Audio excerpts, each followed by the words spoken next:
right, hello. Welcome to Adventures in Lollygagging and Friends. We have a new game tonight, as we're taking a few weeks off from our One Ring Second Edition game, as our dwarf is traveling the world, sort of.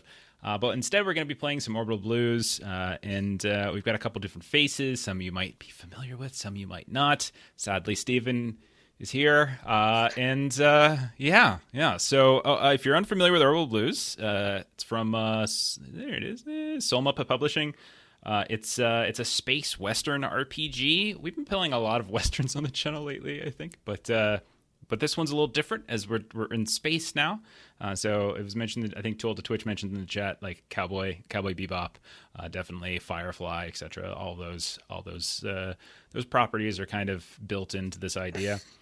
Sad Space Cowboys, we've been referring to it as, and I think that's sort of one of the taglines of the actual game itself. It's written by, let me get the names, Sam Sleeney and Zachary Cox, and art is awesome. It's by Joshua Clark. If you get this book, just to flip through it and look at all the cool artwork alone is pretty amazing. It's got this retro futuristic feel, and it's also infinitely readable. It's very easy to read, but it's really great. We've also played other stuff by them. So I don't know, well over a year ago at this point, maybe even 2 years ago at this point, we played Best Left Buried, which has the same basic mechanic, basic resolution system as Orbital Blues. Orbital Blues has a few extra little wrinkles here and there to more kind of thematically attune it to the setting. But it was a fun time. I think when we played Best Left Buried, Ashley, you can correct me if I'm wrong, I remember Logan was in the game, and I think our very first combat roll, I one-shot his character, just like that. You did. Didn't mean to, it just kind of happened. I think he went through 3 characters alone in that game. He did. We were figuring out, we were figuring out. But yeah, it was pretty rough. I rolled a bunch of 6s that game. That's the cool thing about this game. This game is really just you need probably about 4d6s and you're good to go, which we have from our friends at Norse Foundry. And I see Eric's in the chat, so hello, Eric. Okay, so we're not going to do the usual introduce everyone this first session. Is we're gonna jump in a little bit more in media res here. And I think over the next couple of weeks, we're going to have 4 sessions of this in total.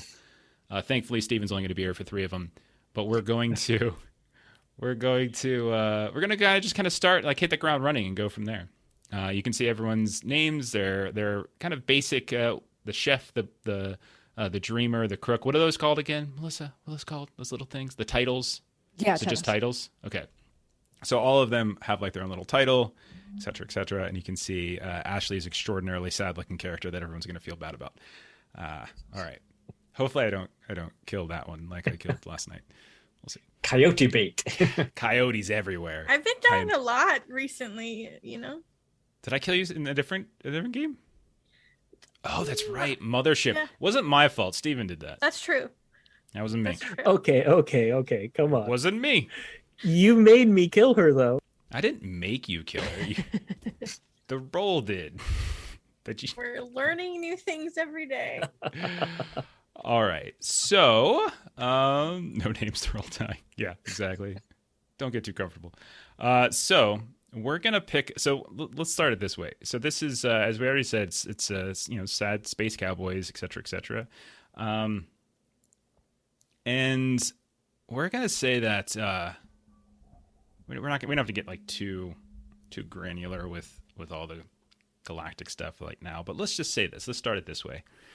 You're all bounty hunters. You work on the same crew. You know each other for a while now, and we are starting specifically on a moon in the outer rim known as Harlan 5. It's fairly cold and dusty. It's dry. It's a dry cold. Settlement of about 200,000 or so people, kind of spread out here or there. Initially, it was settled for rare metals, for various circuitry and components and stuff like that. And it was kind of being built up at some point to be a much more major corporate hub in the Outer Rim for a tech conglomerate that has since been bought out. Markets have tanked. The geological estimates are overestimated, and now you have is basically this dusty way stop for ice ring miners in the Outer Rim, and it's basically just a half step below a lawless frontier town. And we're going to start specifically in a place called Agnesi Market. There's going to be a bazaar, this hub for various prospectors, agriculturists, all those ice ring miners and such. And so what we see is market day. There's dozens of all these temporary stalls that are spread out. There's all these more permanent storefronts. You can see they're made out of reclaimed woods and metals. There's a bunch of basic peddlers and panhandlers that are moving about. It's extraordinarily crowded. Merchants are selling goods and meager grub that may or may not be meat. There's all sorts of like repurposed machinery and appliances that are being sold from counters or just from someone's bag that they're dragging around.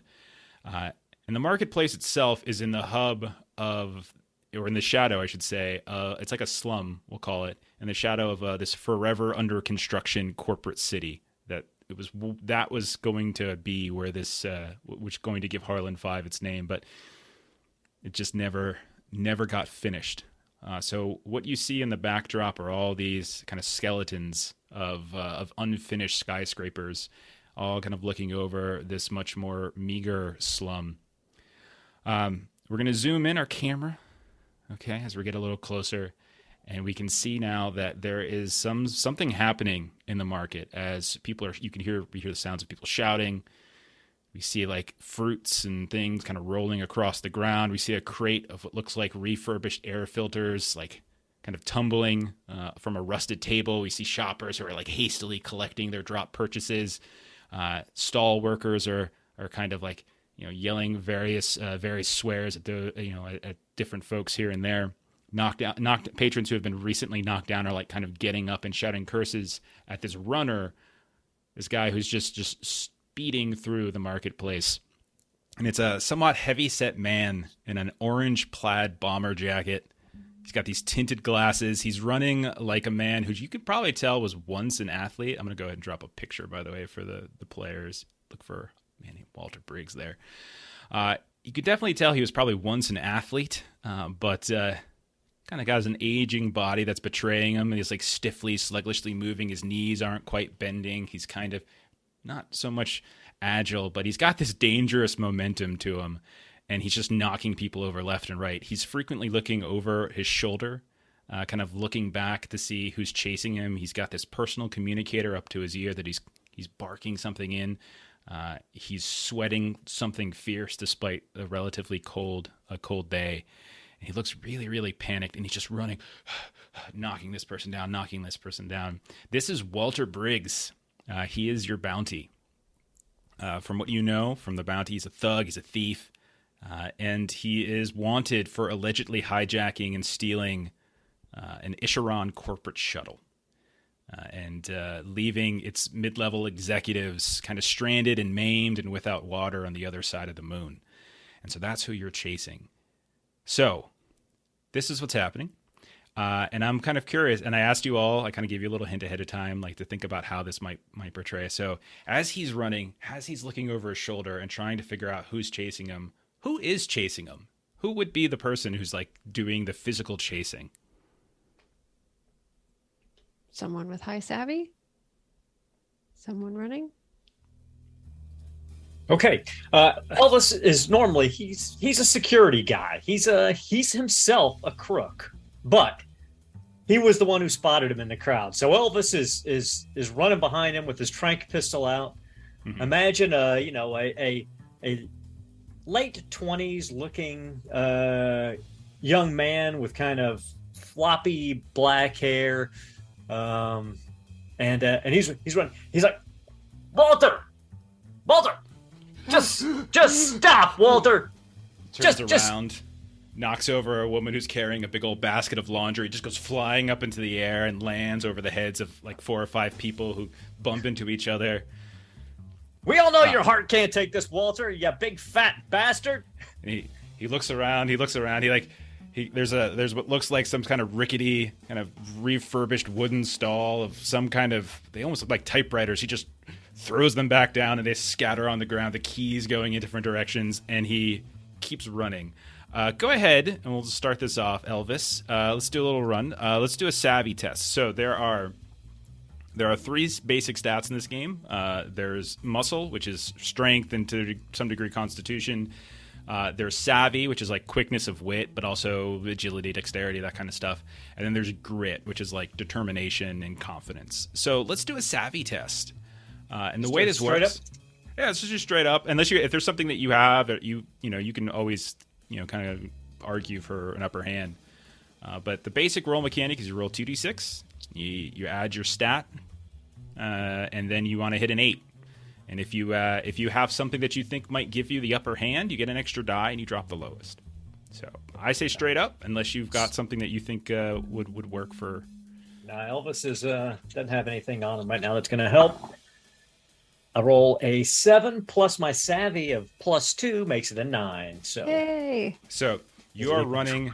The typewriter stall goes down. And it just, like, a few people fall as well, and it looks like you're about to hit this poor old woman whose laundry just got thrown over the place. You take one step with your foot, and you land right on a typewriter, and then another typewriter, and you're almost like hopping stones. Bam, bam, bam. Leap over top of her, land down, almost like a hero play. Your knee touches in the dirty ground, and you get back up and you start running.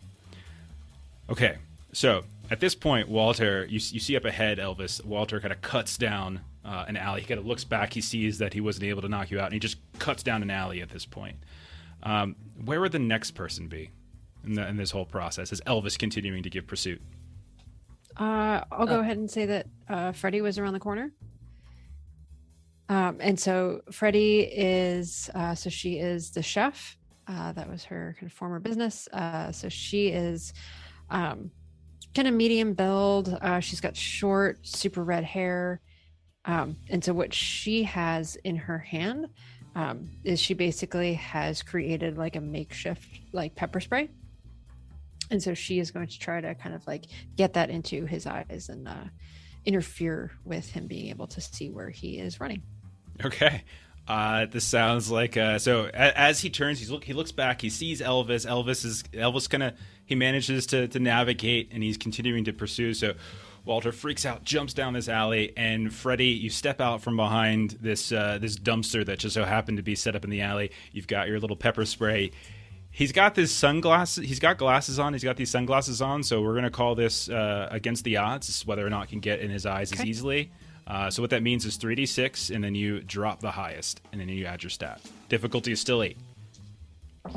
All right, so I rolled a 5, a 2, and a 3, and because it's against the odds, I'm dropping the 5, which leaves me a 2 and a 3, and my 2 for savvy, which is a 7. So you spray it, and it kind of, you could see the eye, like his glasses, like these I would call them very 70s looking glasses. Like they're very big lenses. You can see a little bit of his eye beneath them, and you can tell his eyes are really, really wide. The sclera is kind of showing up even through the lenses, and you spray. But just dumb luck on his part that he happened to wear the sunglasses today on a day that isn't very bright to begin with, as some of the spray gets all over the eyes, and you can tell he starts to cough as you get right into the nose. He gets it to the nose and his mouth too. So he starts coughing, and then he just shoulders you with his big old rustling body like right back into the dumpster. So I'm gonna go ahead and roll a little check for him. Okay, so I passed. I rolled a 5 and a 4 plus his muscle. So he muscles you in. He just lowers his shoulder. Freddie, you go slamming back into the very dumpster that you just jumped out of. He runs around you and just, you can see with his big old like football-sized meaty hands, he just pulls the dumpster back to kind of block the whole thing. That's when Elvis comes around the corner. Elvis, you see Freddie kind of on the ground, the smell of pepper spray in the air, but you can see on the other side of it, the guy's still running. At this point, as like maybe you're helping Freddie up, as you guys are looking out and over top of this this dumpster, you see as Walter has managed to get through this alleyway and has now just disappeared into this massive crowd that's just kind of moving around. You hear the sounds of people playing music here and there. It's got like a third line New Orleans feel to it as there's musicians on the in the courtyard here and there. We kind of pan out with the camera. We see like this big big man kind of causing this little ruckus here and there from overhead. We zoom around, we see a couple of these other buildings. One of them kind of stands out above all the others. We see this 2-story kind of green looking building with peeled paint. But there also is this relatively ornate looking roof, whereas everything else around here is just covered in this rusted sheet metal. This one actually has proper tiling here and there, and it has this marquee that's flickering on and off, and it says the Casino Meridian. And then you can see underneath it there's this little marquee that explains what new act is going to be appearing soon. So I'm going to turn this one over to Nikki, because Nikki, I'm going to guess that this one's you, because on the second story of this building, there's a balcony on the outside. People can get drinks and just sort of look out over the courtyard where people are playing music down below. What's Nikki doing? What does he look like? Yeah, so Nikki is mid to late 30s, starting to go bald a little bit. Somewhat lean guy, always wearing a cheap red polyester suit. He is currently playing blackjack at the casino. This whole bounty was orchestrated ahead of time. Nikki was told to be in a certain place at a certain time, and he is looking at his watch and he's seeing all these dings from the rest of the crew, like, Nikki, where are you? What's going on? We got this. Are you there? Quickly cashes out, stops by a vending machine, grabs some instant ramen, pulls the tab as he walks onto the balcony, quickly scoops down a bite of noodles, not wanting it to go to waste. He kind of burns himself, and then just at the right moment, he throws the bowl over the balcony onto Walter Briggs running below. Okay, I'm going to give you 2 options. Savvy, if you just want to do like a dex thing, or you can do an observation check to make sure you're throwing it on the right guy. We'll go savvy. Okay, so roll your savvy test. As he's running, you hear the sounds of like brass, the trumpets and trombones playing in the distance. People cursing as there's others that are laying on the ground. You see some strange like snare drum person's on the ground there. The actual drum itself is ruptured from it falling and his knee going through it. But Walter's still going. His hair is all a mess at this point. His glasses are kind of cockeyed. You can see that big old orange plaid bomber jacket is kind of starting to peel back on his shoulder. And you can hear even from the second floor his as he's running. How'd you do? I rolled a 6. So you throw this down and it lands on somebody, but you hear, "What the fuck was that?" And you look down and you can see one of the bouncers of Casino Meridian, who's right out in front. You can see he now has this cup of instant ramen noodles on his head, the little kind of greasy oil water kind of dripping down. He's almost got noodles now for hair, and he looks up. "Was that you, Nikki? Was that you?" And he kind of starts burrowing into the casino at this point, going after you. With a very practiced maneuver, Nikki just blends into the crowd in that balcony. Within an instant, he is no longer visible. Okay, all right. So the last thing you see of Walter as you try to blend in, and now you have you have this muscle coming up looking for you, is you see that Walter kind of curves down with this what looks like another small side street, and you can see he's still on his phone. He's calling, and the last thing you see is he kind of stands in front of what looks like this kind of crappy 4-door sedan, and he puts his hands out as it kind of comes screeching to a halt. Elvis, Freddie, the 2 of you are still pursuing, but that moment in the alley kind of slowed you down ever so slightly. What about Callum or Gwen? Where are they in all of this as the chase continues? One's in that car. Okay, so we'll call it a taxi.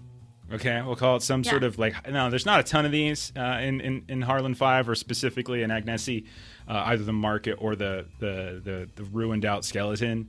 But there definitely are a few, and it's usually the richer folk. And there's not a ton of richer folk here, but there are some. There's underworld folk with a little bit more money, and it's got this sort of ruined out, like the taxi itself has got this faded yellow to it. The light above that's supposed to say on duty doesn't actually come on anymore. But we'll say you're sitting in the back as you've been driving. There's a guy who's sitting up front driving, and you can hear him just comes to a screech, and you just go flying forward, and you look up through the windshield. There's your bounty, Walter Briggs. He's got both his hands on the hood. His face, you can see his eye now as his glasses are almost completely off. You can tell one of the stems over the ear has broken, and they're just hanging off like this. His hair is wild. You can tell he's still coughing. His face is beet red, like he's been running for miles. What does Gwen do? Gwen kicks open her door, and she's like, Are you okay? Do you need a ride? He looks. I'll tell you what. Roll a savvy test. Let's see if he. I actually want to use. I have the perfect lie, where once per session, I can tell a perfect lie and they believe me. Okay, awesome. One of your gambits. Those gambits are like talents and things like that. Okay, what lie do you tell? She tells him that she's heading towards the airport or spaceport or whatever it is. Do you wanna hop in? Yeah, and you see him. He comes around to the driver's side, pulls the driver's side door open, and then yanks the driver out and just throws him down to the ground and hops back inside as he kind of gets behind the wheel and starts driving. You're still in the car though, so your car, like you're in the back seat, the door is still open, and he just throws the driver on the ground and starts screeching and weaving between traffic. You see people are diving left and right, jumping behind trash cans, something like crates, stalls getting knocked over. Your door is kind of jingling, going wide, but you're in the car with him. And where would Callum be in this whole process? Callum wasn't too far behind. He was just waiting. See how the others were getting on. Didn't really want to take part. Eating some kind of sandwich that Freddie had made at some point before. Leaning against the wall. He sees he gets in the car. Sees that Gwen's in there. The guy pulls out. He's like, oh, fuck. Gwen gets a quick call. Put your seatbelt on. And Callum shoots out the tyre. Okay, fantastic. So you radio in, Gwen, you hear, put your seatbelt on, you start putting the seatbelt on, you've worked together long enough, you know what might be coming. Callum, go ahead and roll your roll savvy. I think it's savvy for guns. Add your, we'll do, I'll tell you what, take, because there's a lot of traffic and he's not able to move particularly fast, I'll give you upper hand on this. So so don't worry about roll. You can roll.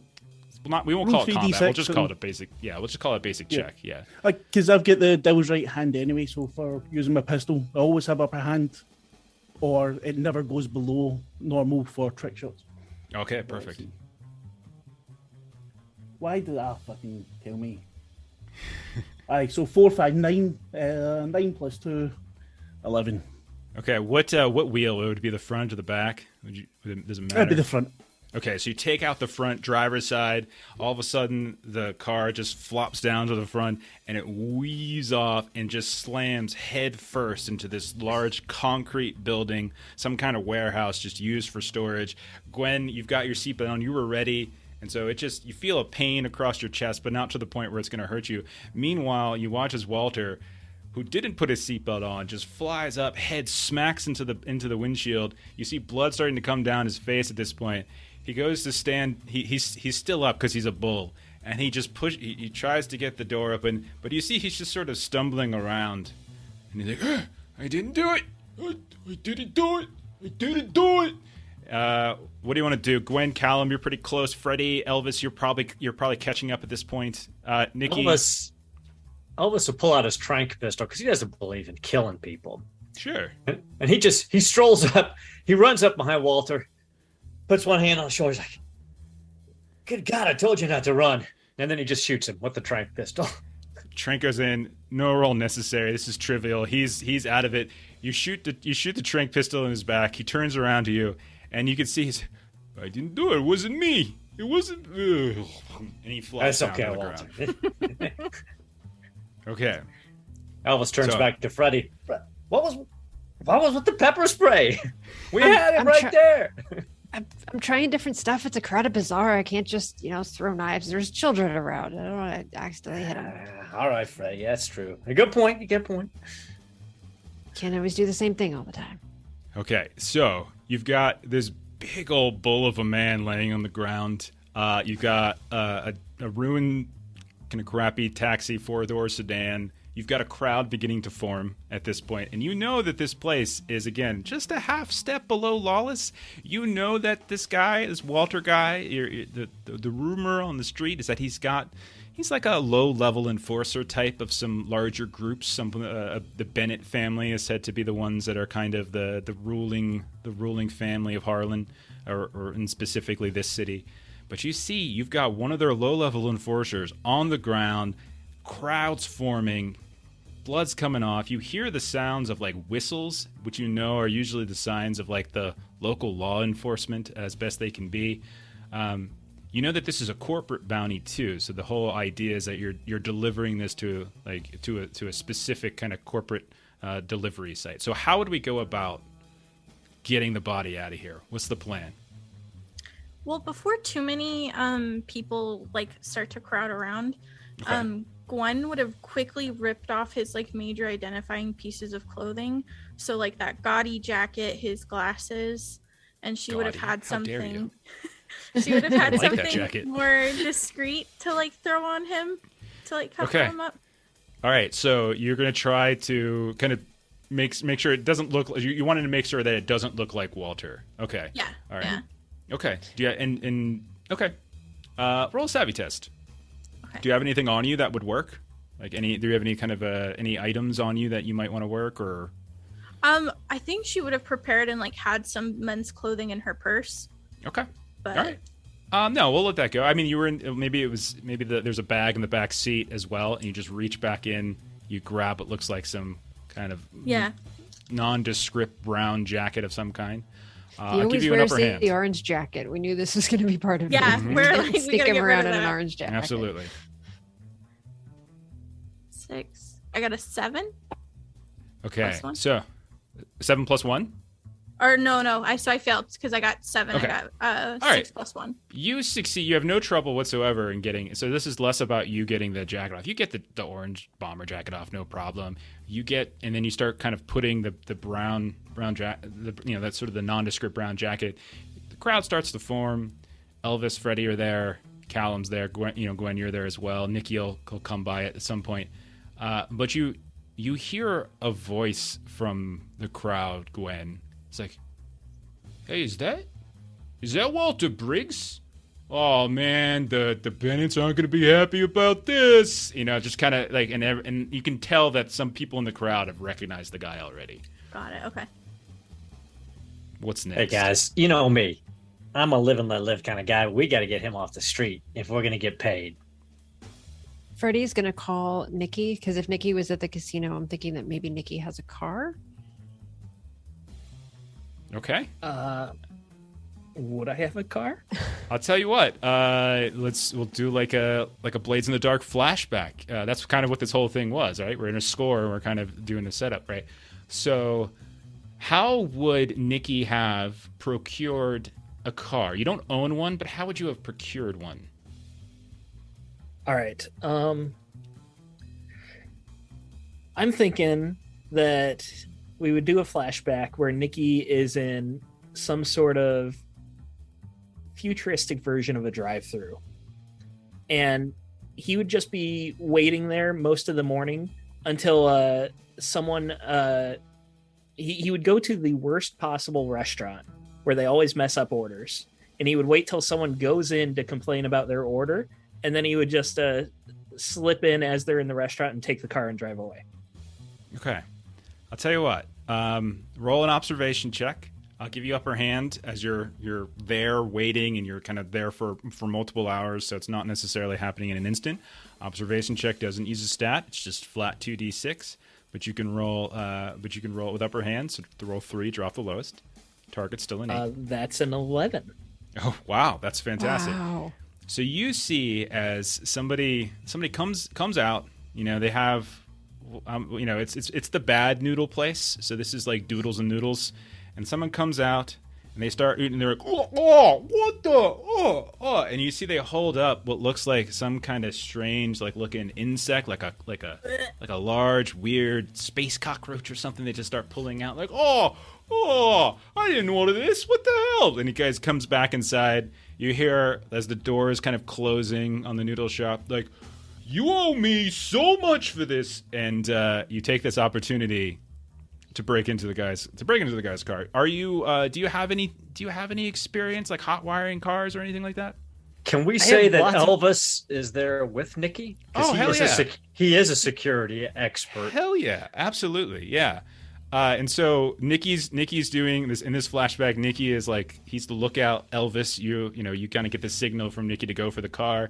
I think you have a gambit that lets you have like upper hand on like locks and traps and things like that. Yeah. So yeah, go ahead and roll. He's savvy. He's light fingered, so he gets his upper hand on anything when it comes to security or locks or picking locks. So absolutely. Nikki is on the corner of this building, and he's eating noodles as well. But the logo on the bowl is actually from the competitors. So, you know, like if this is the Burger King, he'd be eating the McDonald's noodles. Fantastic. Okay. So with my very nice Norse Foundry Blades in the Dark dice. Nice. I got a 12 in total. 10 on the die plus 2. Fantastic. Wow. No issues. This doesn't even have electrical light. This is like an easy thing. You have like a stretched out, we know, people of a certain age, we know how this works. A stretched out clothes hanger and just weave it down the middle and then pop it back up and you're good to go. He opens the door. He's like, Nikki, it's all yours. Have a nice day. So Nikki, you just still eating, sit in while you're eating. You drive the car off. The car disappears Throw the bowl from in the back sight. seat. Yeah, the car disappears from sight, and we just hear, "Oh, where the fuck's my car? What the fuck is this?" And then that same car, Nikki. What does the car look like, by the way? It would be a ugly, like navy blue sedan. Okay. Like it looks like it's 30 years old and should be like totaled anytime now. Okay, and you. As you guys are, as Gwen is fixing the car, is fixing the jacket, as Elvis is trying to get like Nikki on the phone or on the communicator, not responding. All of a sudden, we hear like a horn, like, but it's like,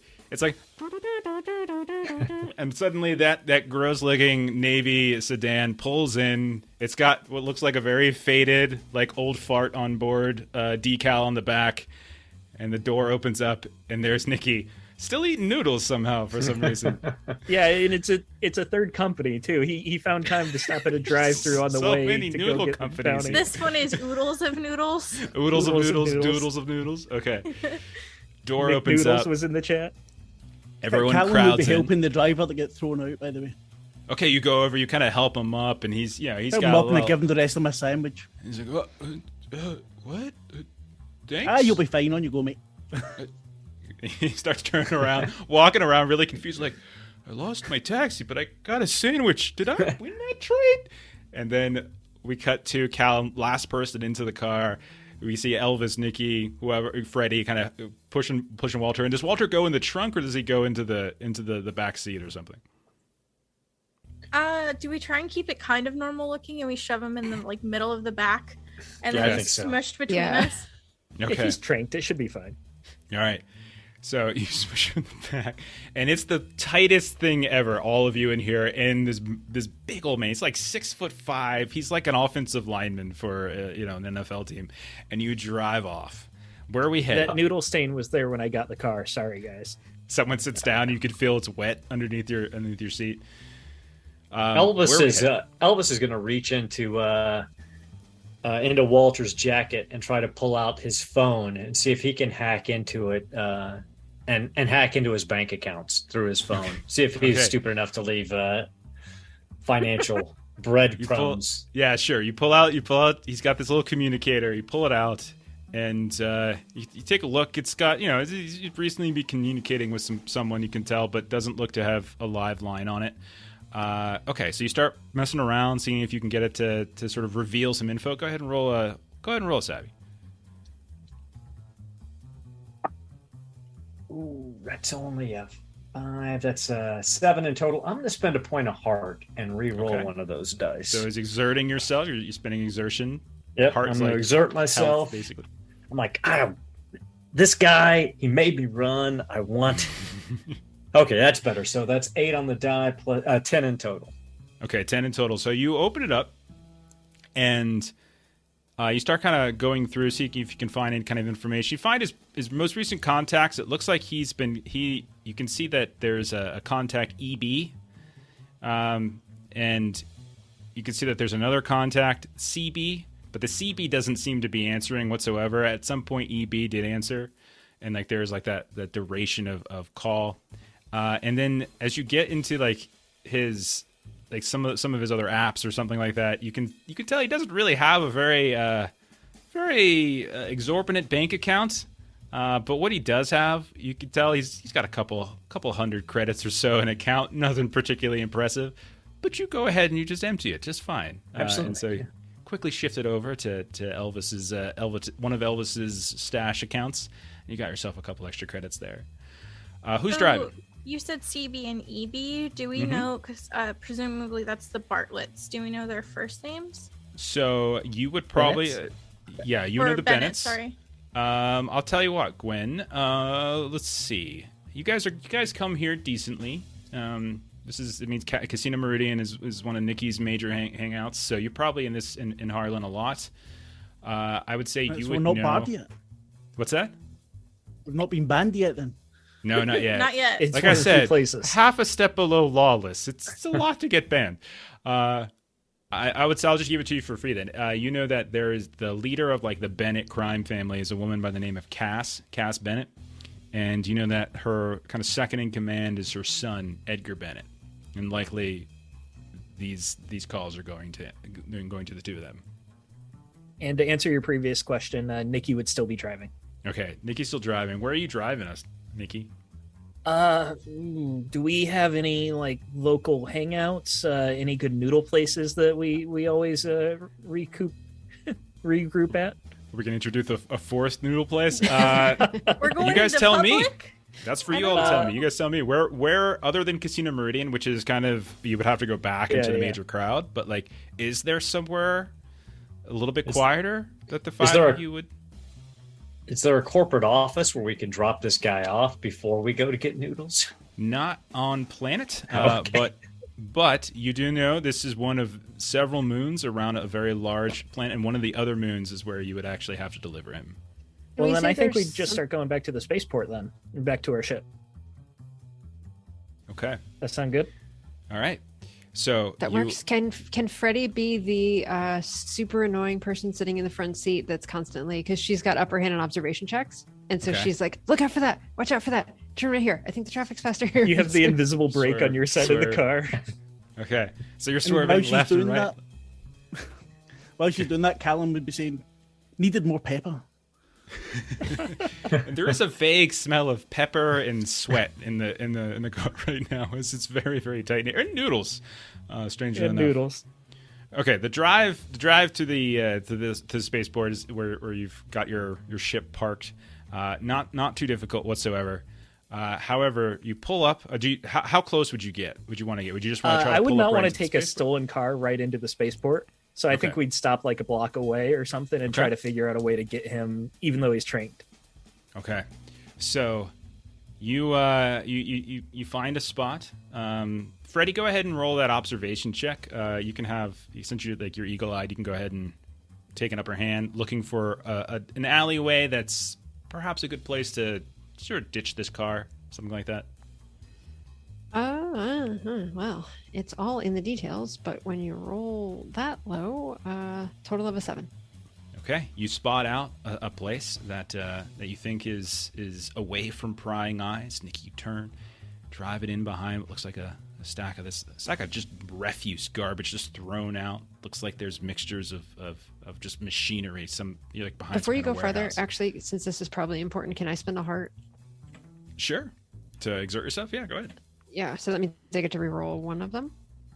As many heart as you want to spend. So if you want to spend 2 heart, you can. I think it's 2 heart. I think it's 1 to 1. Yeah. I'll spend 1. See how it goes. Okay.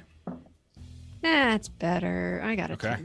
All right, and you find a place again that you think is out of prying eyes. It's the same place, in fact, and you kind of pull behind, you weave it in, and you realize it kind of opens up into this sort of makeshift dumpster area. It doesn't look like it's got gated or anything. It doesn't look like an official place. It just looks like this seems to be where people dump their stuff.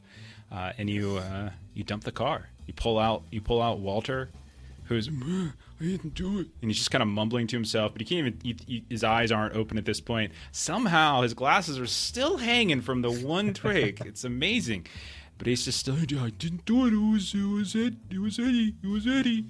And how do you want to go about trying to get him through what you know is spaceport security into your ship?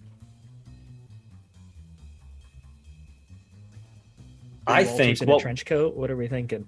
I we think booze we him up?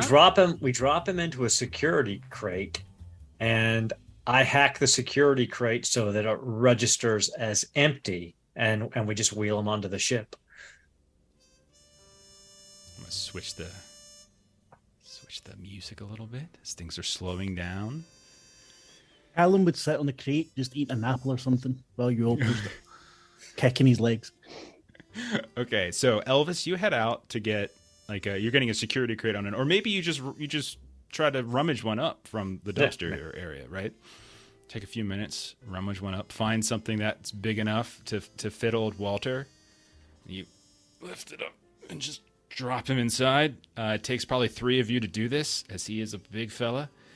And when he lands, he's landing in an extraordinarily awkward position. His legs are kind of sticking out in different ways, like he's a McDonald's French fry container. And you got to push it down. The lid is closed. He's still conscious, right?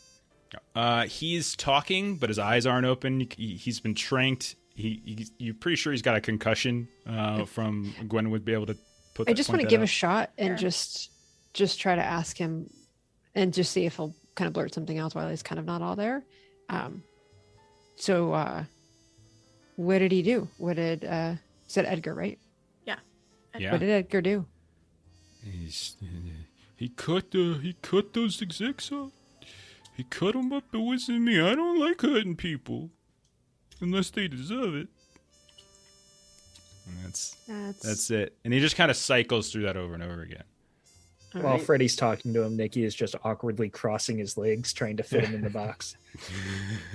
Just pushing it down, back up, down, back up. He's gonna have some major knee problems. His knees just won't bend. It's crazy. Alan fixes his glasses for him while he's getting put in as well. Okay. Make sure they're on straight. So that's so very kind of you, Callum, as you put that over top. As he's fixing the glasses, Gwen is like duct taping his hands together. Mm-hmm. Okay, so you get him in. Freddy, you got a little bit of info. You start wheeling him. You go through the spaceport security, which you can tell there's lines. If you have cargo, it's got to go through and kind of get scanned and everything. So you come up, wait your turn in line. You're looking around here and there. A couple folks kind of look at you and give you a strange glance. You're not sure if it's just the normal kind of mean mugging or kind of assessment of potential targets that you might get at a place like this. You hear the vague sounds of kind of someone playing like a saxophone in the corner. They got this open case. People go by, kind of throw in various bits here and there. Nikki, you look down. There's a noodle container in there, unopened, that someone put in instead of a coin. And you come up to your turn. Are you all going up together, or are you splitting up into a separate group? How are you going to? How are you going up to this? Okay. Probably 2 or 3 groups. Okay. Who is taking the wheeled crate that has Walter's? I think Elvis would be going with the crate. Okay. He's turning back to Nick. He's like, Nikki, see, we're gonna be fine. Listen, there was a buddy of mine, old slippery Jake Harrison, best grifter you've ever seen. Fantastic fella. Met him when I was doing a short stint in Port Hobart Remand Center, off-core worlds. But he taught me this amazing trick, and you are going to love this. It's how you spoof the scanners that these guys are going to use. So what I'm going to do is I hack the scanner, not to give it a false negative or a false positive. I put it into a diagnostic mode. So it's going to come back and read nothing. They're going to let us walk right through.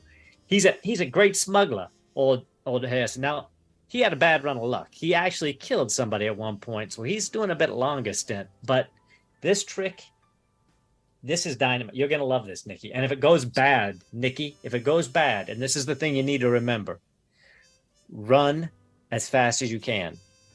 Oh, I can do that. Now, Okay. getting it in diagnostic mode, what do? Do you just you hit the power button like 3 times, or what do you do? No. I'm not even going to touch the thing. I'm going to hack it from my own system because it's on a network in here. So it's feeding information back to their main terminal. I'm going to hack in on a carrier wave. I'm going to put it into a diagnostic. It's going to read neutral. We're going to walk through. Then it's going to ping out a diagnostic in about an hour. And they're going to figure out, hey, something was going on, but they're not going to know it was us. Elvis, we're going to have a conversation later because a lot of those corporate casinos, they've got the tables that read the cards as they're sliding across. And I think we might be able to work something here. You know, Nikki, I've never hit a casino. I'm not saying that I'm a criminal, but I've never hit a casino. And I like the way you're thinking. First time for everything. Sounds like a challenge. Okay. I think if Elvis is taking the box, Nikki would probably pair off with Gwen then. So Okay. like we're going through together. All right. So Nikki and Gwen, you make it through, and if you're by yourselves, they just do like a quick shh, and you kind of show your papers or whatever, your ID cards. They don't look too closely. They don't care too much. They kind of let you through. They only seem to be paying attention to cargo and stuff like that. But usually people, they just take a look. They look at you, do a quick scan. You don't even tell if they're not even really looking. It's just one of those like wands, and then they let you go. Guns are allowed, certain kinds, small guns. So it looks like they're basically just looking for any kind of military grade stuff or explosives that might be kind of be coming and going. So Elvis is going to be trying to. So is anyone going with Elvis? Is anyone pushing the crate while Elvis is trying to make this play? I was sitting on it. Callum's sitting on it. Freddie, are you pushing it then? Sure. Yeah. Okay, so Freddie's pushing it. Freddie. Callum's sitting on top. Security guy comes up. He gets the wand ready. Elvis, you get your kind of clunky looking. Everything's kind of retro tech, so it's got that. Everything's a little bulkier, a little clunkier than everything else. But you get it out. The guy's like, "Sir, I need you to get off the crate, please. I got to do a scan here. Can you get off?" Aye, all right then. I jumped down, hand him my apple. I don't need this. Cheers. What? Me neither. Thanks. And turn around. Oh, jeez. Okay. And then you can see he takes the wand out. He's got his little display thing, and he's just starting to scan. Elvis, roll your savvy test here to see if you're able to make this work. And so mechanically, what I was doing by going through that was I was explaining a skill that I learned while I was in the big house, which is a trigger that gives him a point of blues. Exactly. Ooh. And blues, like you can stack them up. You get to, I think it's 8 blues, and then you get like an advance once per arc. So everybody else should be looking at that kind of stuff too, because that's how you get. It's like kind of player triggered. Yep. So Okay. I got an 8 on the die for a 10 in total. 10 in total. Okay. So he's like, he kind of goes through. He's like, just take a look. All right, go ahead. He's like kind of shaking it. He's kind of shaking the wand a little bit. He's like, yeah, you're fine. Go ahead. Go. Thank you, Dad. Safe travels or something. And hey, I don't want this. And he kind of hands the apple to Elvis. Like, it's got a big bite in it. What the hell is your friend doing? And Elvis runs it to the other side, takes a bite himself. He's like, this is all thanks to Slippery Jake Harrison. You have a nice day. Walks on through. fuck's sake. There's a lot of like, as you guys leave the scene, there's a lot of NPCs that just turn to be like, wait, what the hell did he just say to me? What the hell just happened? A lot of confusion. But you get past the security, don't no problem. Nikki, you and Gwen, you find the ship first. There's a handful of like these small kind of vendors here and there. A lot of them are like, fast food or like last minute resources, things like that you might need. Spaceport itself, you can see it's got a decent crowd in and of itself. There's a kind of a dive bar or two kind of around here or there, shoe shining machines. You can see that there's like these automated like kind of robotic things that are shifting and moving and trying to shine people's shoes, and it's just not working all that well. But eventually you find your landing section. It's a huge place. Kind of get on a couple of those those automated walkways, and kind of takes you there. But eventually you make it to your ship. few minutes later, you can see the crate shows up. Everyone's there. So tell me about your ship.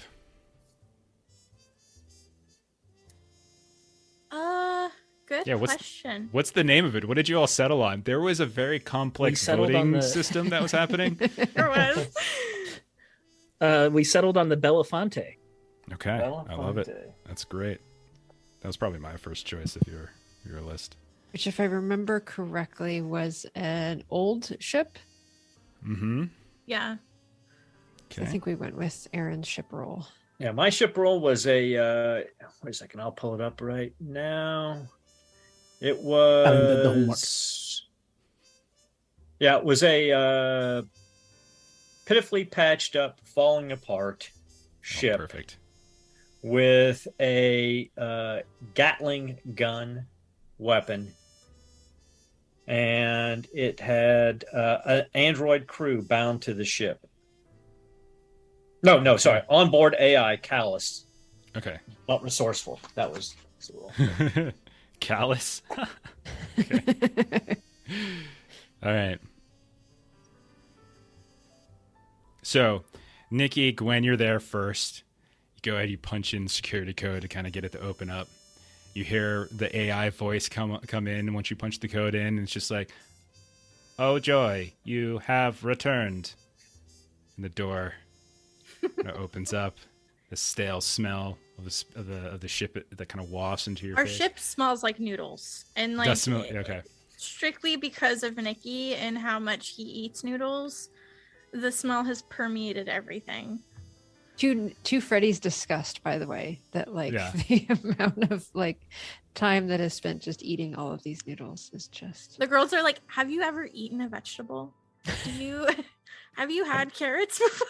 Elvis, he's like, "Now, Gwen, don't put me in that market. You know, I'm a firm believer in staying physically fit. I'm going to enjoy my spinach salad with a little bit of cut up peaches, and we're going to. I'm not going to eat that rehydrated Nikki shit." I saw I was sitting in the back seat of the car, and that's about as good as it's useful for.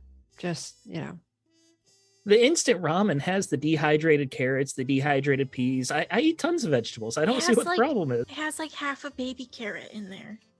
If that. Back on the estate, we had a garden that was right next to where my kitchen, and everything was it was fresh. You make me sad. Freddie, I can't wait. I can't wait till we get someplace where you can really fire up the whole kitchen and give us a gourmet meal. Yeah, that just so you know, a microwave is not a cooking utensil. Like, you use it like it, but this is not a kitchen. So what are we doing with this guy? How far are we going with him? Just a couple moons away, I think. Not too far, right? No, it's not far at all. Yeah, quick jump. We'll head on over and pick up a bounty. Okay. Freddie gets I'll make some noodles. Freddie gets a blues because you guys pull some out of your hair. Walked her right into a complaint about her former life. Okay, great. What is that complaint? You want to just? What was it that you were complaining about? Basically that I used to be able to have basically a farm right outside that had everything fresh, and okay, gotcha. Now eating all of this nonsense microwaved food. Okay, so I want to do a couple things here. So let's sort of flesh the ship out. So as you all come on board, kind of go in these different places. Everyone kind of pick an area and just describe. Just tell me what this area looks like. Give me a interesting detail or two to help flesh it out. So let's start with, where are we keeping Walter? So what we've got is we've got an extra stateroom that we've partitioned off into 4 very, very, very small coffin-like cells. And you can only stand up in them. But that's okay, because normally we like to knock these people out during transport, because it's easier that way. They got floor drains that go right down. So I mean, if he pees his pants, we don't really care. But so we wedge him in tight, and we lock down the door, and then I open the little window in front of Walter. I go, "Walter, just stay very quiet And very soon, we're going to hand you over to some people who are going to do some very terrible things to you, but you should have been a No. better boy. You should have been a better boy. in It your wasn't past. me though. I was just following orders. No, I could give you a bigger fish. I could give you a bigger fish. Well, I'm going to tell you, Callum likes fish, so perhaps I'll send him by and you can talk to him about it. If it's fresh, aye. If it's no, get yourself to fuck. It's not a real fish. I mean, I can give you like, a bigger bounty. I mean, Well, Walter, we do love money. I mean, so what do you got there for Yeah, us? let's hear it. I could tell you where to find Edgar. Everyone wants Edgar. I mean, he's got bounties galore. So many of them. I know where he hides out.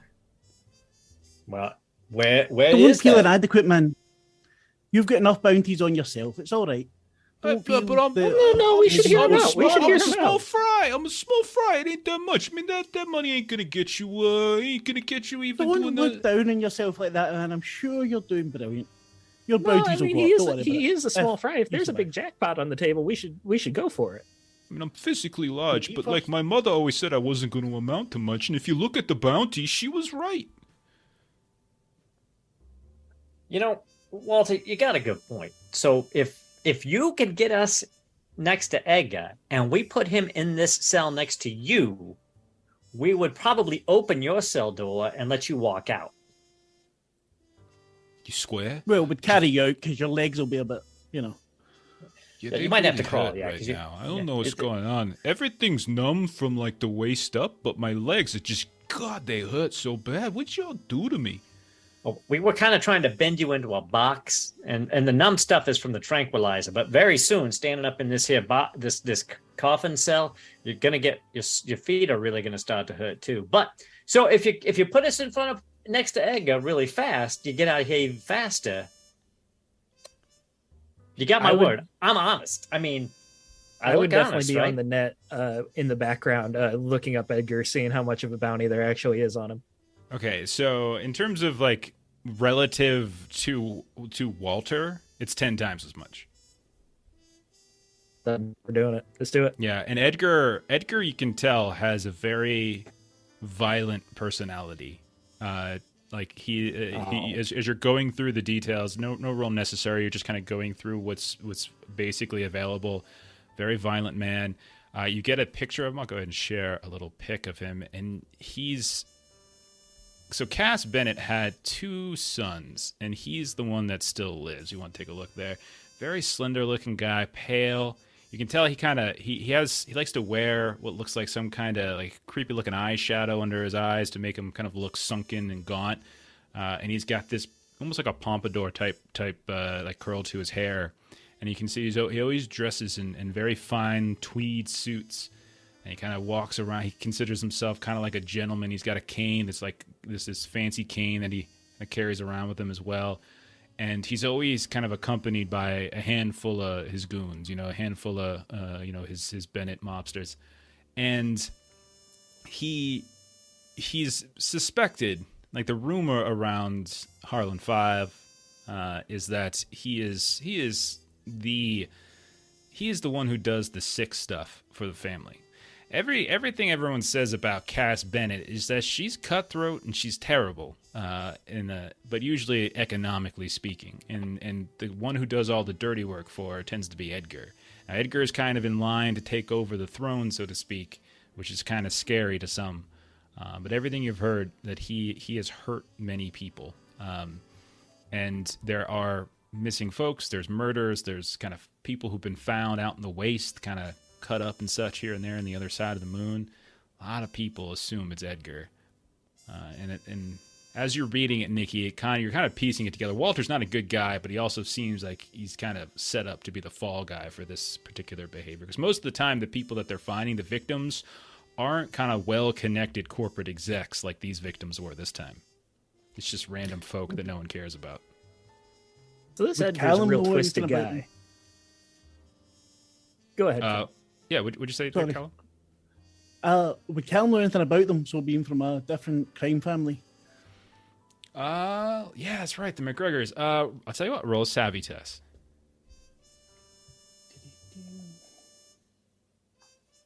Let's see. And also, you And can that actually have is upper in the- hand because Freddy is also from there too. So if the two of you put your heads together, if you want to take an upper hand on that, roll an extra die and see if that helps. Then it would be 7 plus 2 would be. I don't know. 9. There we go. 9. Thank you for that upper 9 is hand, because success. otherwise we would have been. So as Nikki is kind of reading out the details on one of the consoles on the ship, Callum, Freddy, you're nearby. You're hearing you're hearing the name, the Bennett's.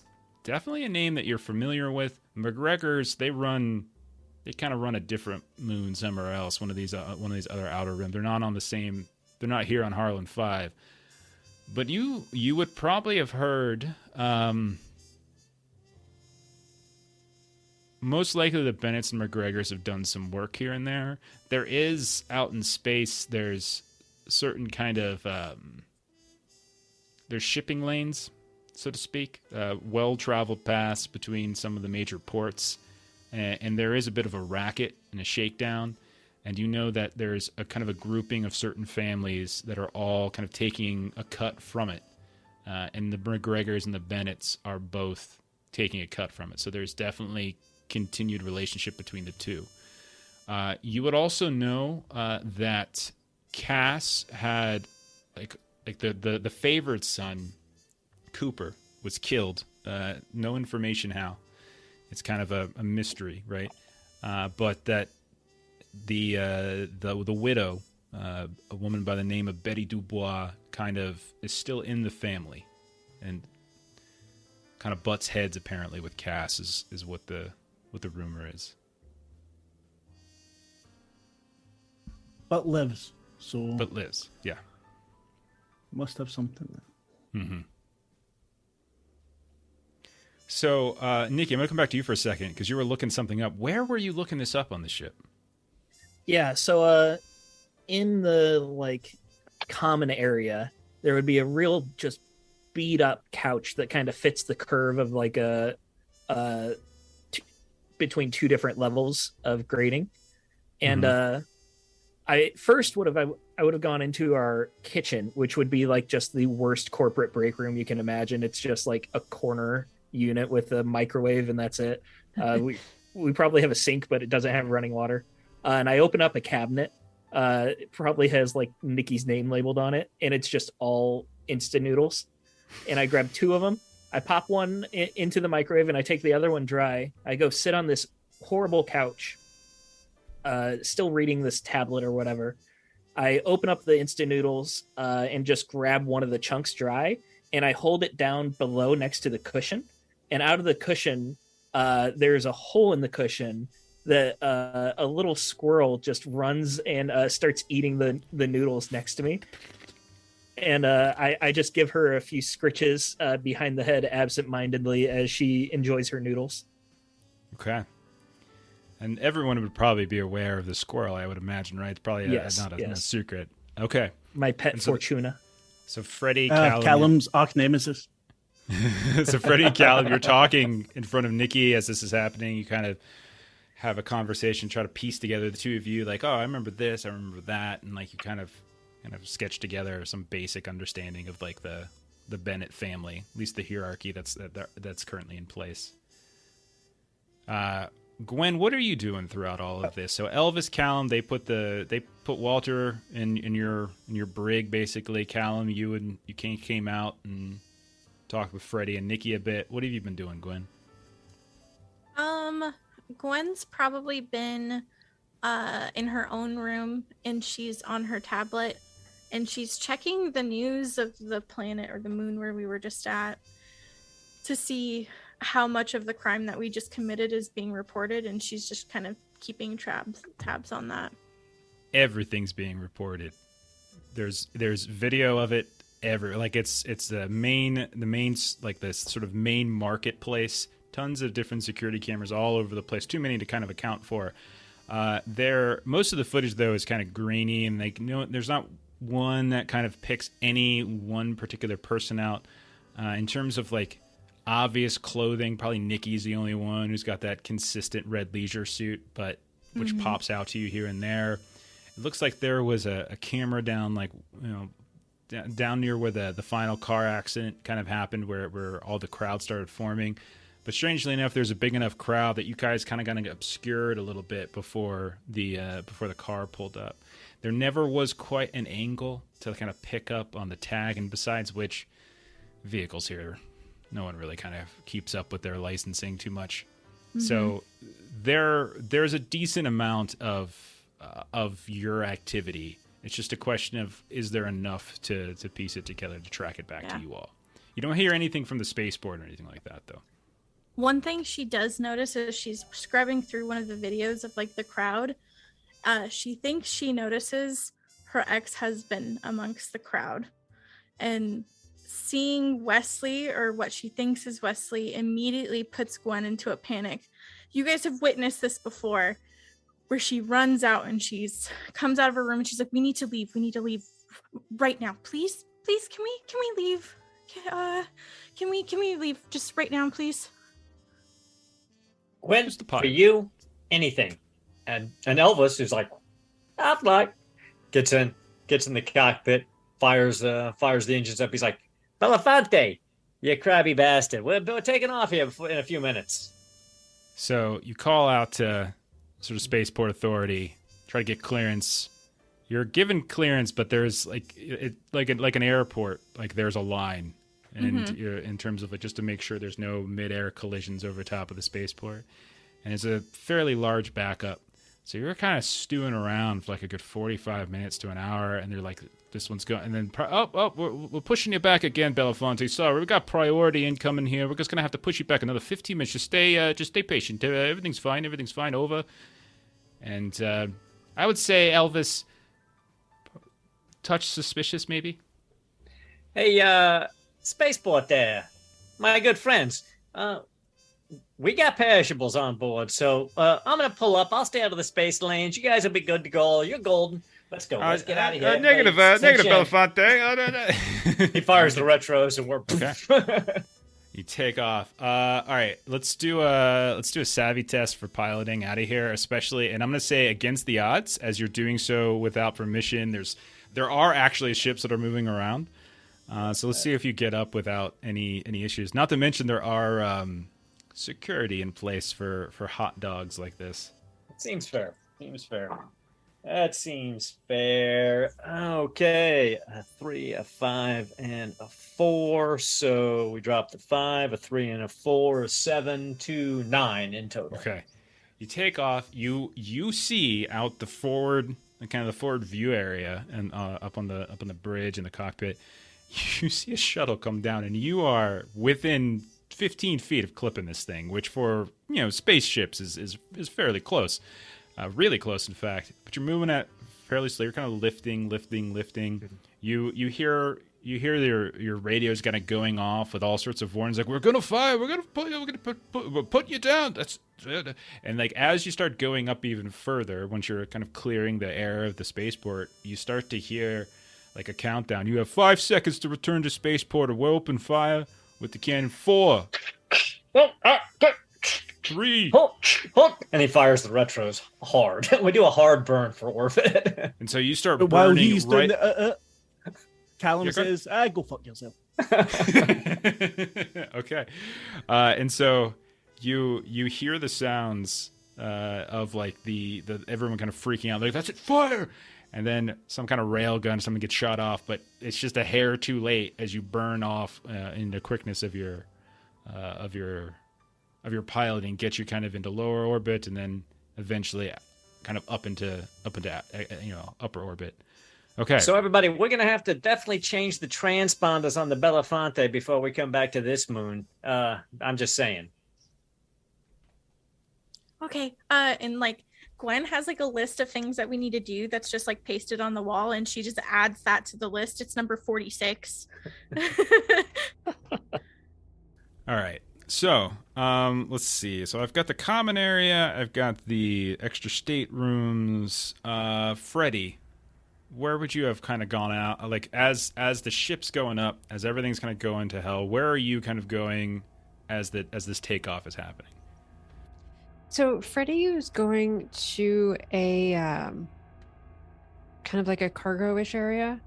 and she's kind of moving like a panel off of the wall, and she's kind of reaching behind it, and she grabs this like old, very worn little notebook, because she knows people through like their orders. And so like even though she and Callum worked for a crime family, and it would not have been a good idea to be taking notes, she took notes of like who came by, what they eat, and all of those kinds of things. So that's what she's kind of going through to kind of remind herself of like who within this Bennett family, or possibly even this Betty, might have come by, had some food, what they liked when they were around. Okay. You actually go through your notes, and you do find Cass Bennett, actually, the matriarch. And from what you can tell, she is a seafood lover.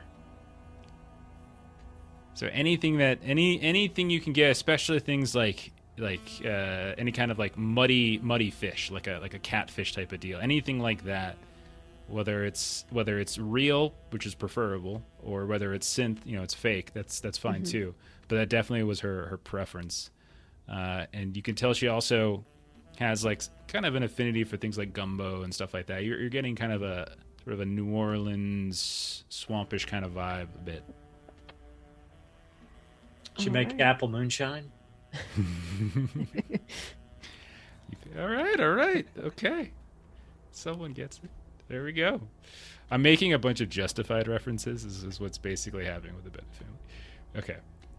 All right. So then let's see. Callum was by that. So I got 1, 2, 3, 4, 5.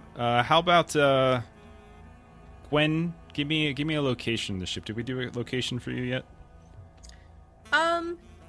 Maybe she's up by the cockpit. Like that's where she just kind of hangs out. Okay. Well, you went to your. Did you go to your private quarters? Yeah. Okay, you went to your Which private I where were you believe hanging is in out? like the storage area. Okay. Callum, where All are you right. hanging out? So Callum, when you're up by the somewhere where he cockpit. could dangle his leg. Okay. All right. So maybe you go back out into the common area where Nikki is sitting on the couch and the squirrel is just driving you nuts every now and then, just chipping away at its food. Giving it a side eye. So you all managed to make it into orbit. You managed to dodge out of like this sort of warning disabling shot that comes from the railgun of the spaceport. You still are getting occasional pings from the surface, but you're up in space now. You know that if you're gonna get the actual bounty for this, you have to go to kind of an Inisheron drop-off point, which you know is just a moon, kind of on the sort of the other side of this massive planet that kind of all these relatively settled. There's a total of 7 different moons that are kind of scattered about, and of those 7, there's 5 of them that are actually either occupied or in the process of, kind of being not necessarily turned into towns or spaceports, but at the very least just sort of industry of some kind. None of which are particularly big cities or anything like that. Is the planet a gas giant, or is it? Yeah. So the planet itself is just this big old gas giant, and all of the moons themselves are where people are actually finding useful things. There's also a handful of like incoming traffic you hear like on like comms, stuff like that, and you can see on your radar other ships pinging. So what's the plan? Walter has said that he can kind of get you to Edgar, or you can kind of go turn him in. What's the idea here? Walter's not going anywhere. We might as well do some recon on Edgar, see if this leads any good. And if it's not good, we'll turn in Walter. But otherwise, let's move up in the world. Nikki, you had me at let's move up in the world. I'm with you. Let's go get That this. was the very end, so it took me a while to convince you. I wasn't paying attention until you got to the very end, and then I was like, oh yeah, I'm there for sure. Freddie, well, kind of Freddie's conversation with Callum is like, well, when you got the asshole sons in the crime families, it doesn't take much to convince me to take him down a notch or two. Why? Shoot him in the knee. Both knees. Throw knives at him? Throw knives in their feet? Oh, fuck yeah. Yeah. So, you're good at that. Hey, Gwen, you okay Just with maybe- this? I mean, you wanted us to pop off that planet there pretty quick. Is this something you're okay with? Yeah, as long as we don't go back for a while. That would be great with me. That sounds good. I still say I should shoot the bastard for you. Just in the leg. He can't chase you then for a while. That would be a mistake. Gwen, you can't keep getting Yeah, Nancy offer after them. every job. Like, we did it fine. We're off the hook. We're all good. The jobs went fine. It's just other stuff, Oh. We're gonna need to have a So- conversation about this at some point. Not right now, but we're gonna need to have a conversation about this if it keeps.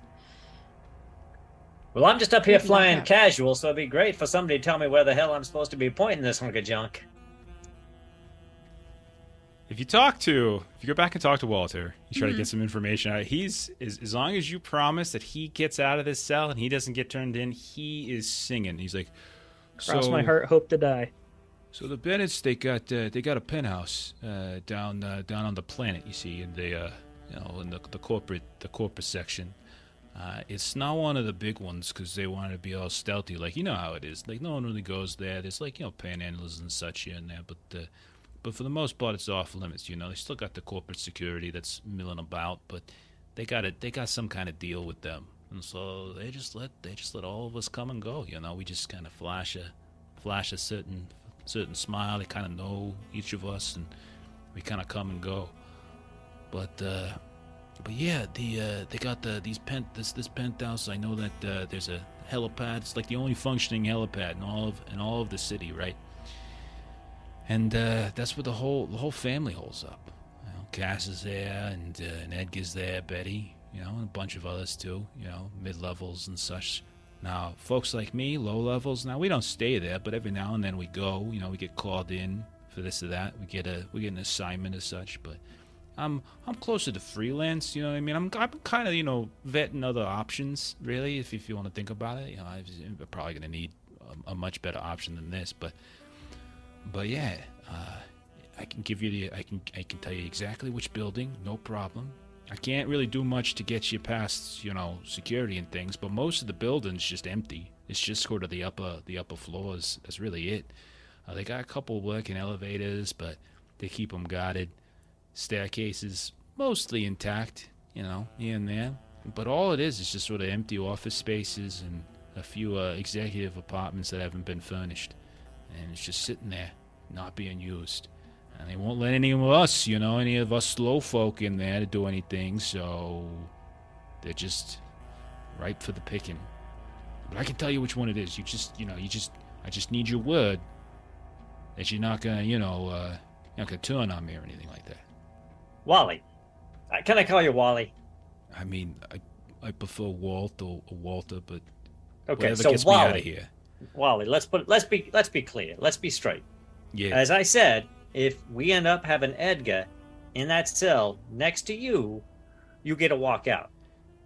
Right. Can I make like a small request that I'm not in the actual cell when you put him in? I would rather him not know it was me. No worries, Wally. We're definitely not gonna. I'll stand in front of you. Don't worry. You're not gonna get dobbed out, Wally. I mean, listen. I've spent enough time in the joint. I'm not gonna jam you up like that.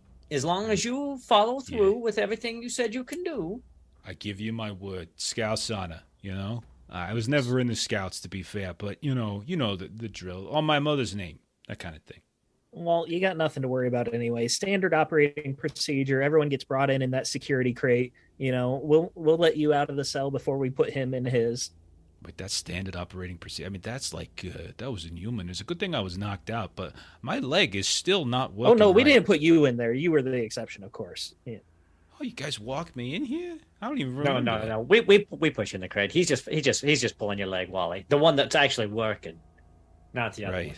Yeah, He really. pushed I mean, that I was one. bending it before, but now, Yeah, now Very I'm pulling hard. it. I think I'm gonna need a replacement knee or something. It's Probably, just because it not- definitely made that horrible popping noise. Nikki, when you pushed The it like glasses that are and okay. twisted it, it was. It's like a watermelon. You know, if you I look really at it. was trying to be gentle, but if you have any bills or something like that medical that comes up, feel free to talk to Edgar when we bring him in. I'd rather not talk to him. That's fine. I'll handle the medical bills. Your leg's fine? It's fine. Are you sure your leg's fine? No, I I don't mean want it's you to not be hurting fine. me. What I mean, but what I'm saying is that anything I could do to just keep my bit of this whole plan anonymous, so that they don't know it was me, that would be great. Because Oh, okay, I don't. as long as you feel like you're fine, I don't that's wanna all. be- We'll do our best. I don't want to be food. He's gonna cut me up. He's crazy. He's gonna feed him. He's got these animals out in the waste. He sometimes feeds folks too, just to hide them. These big old pigs. It's crazy. And if he's not Trust there, me, there's friends. another place he could be. He could be at his farm out in the wastes with all the pigs.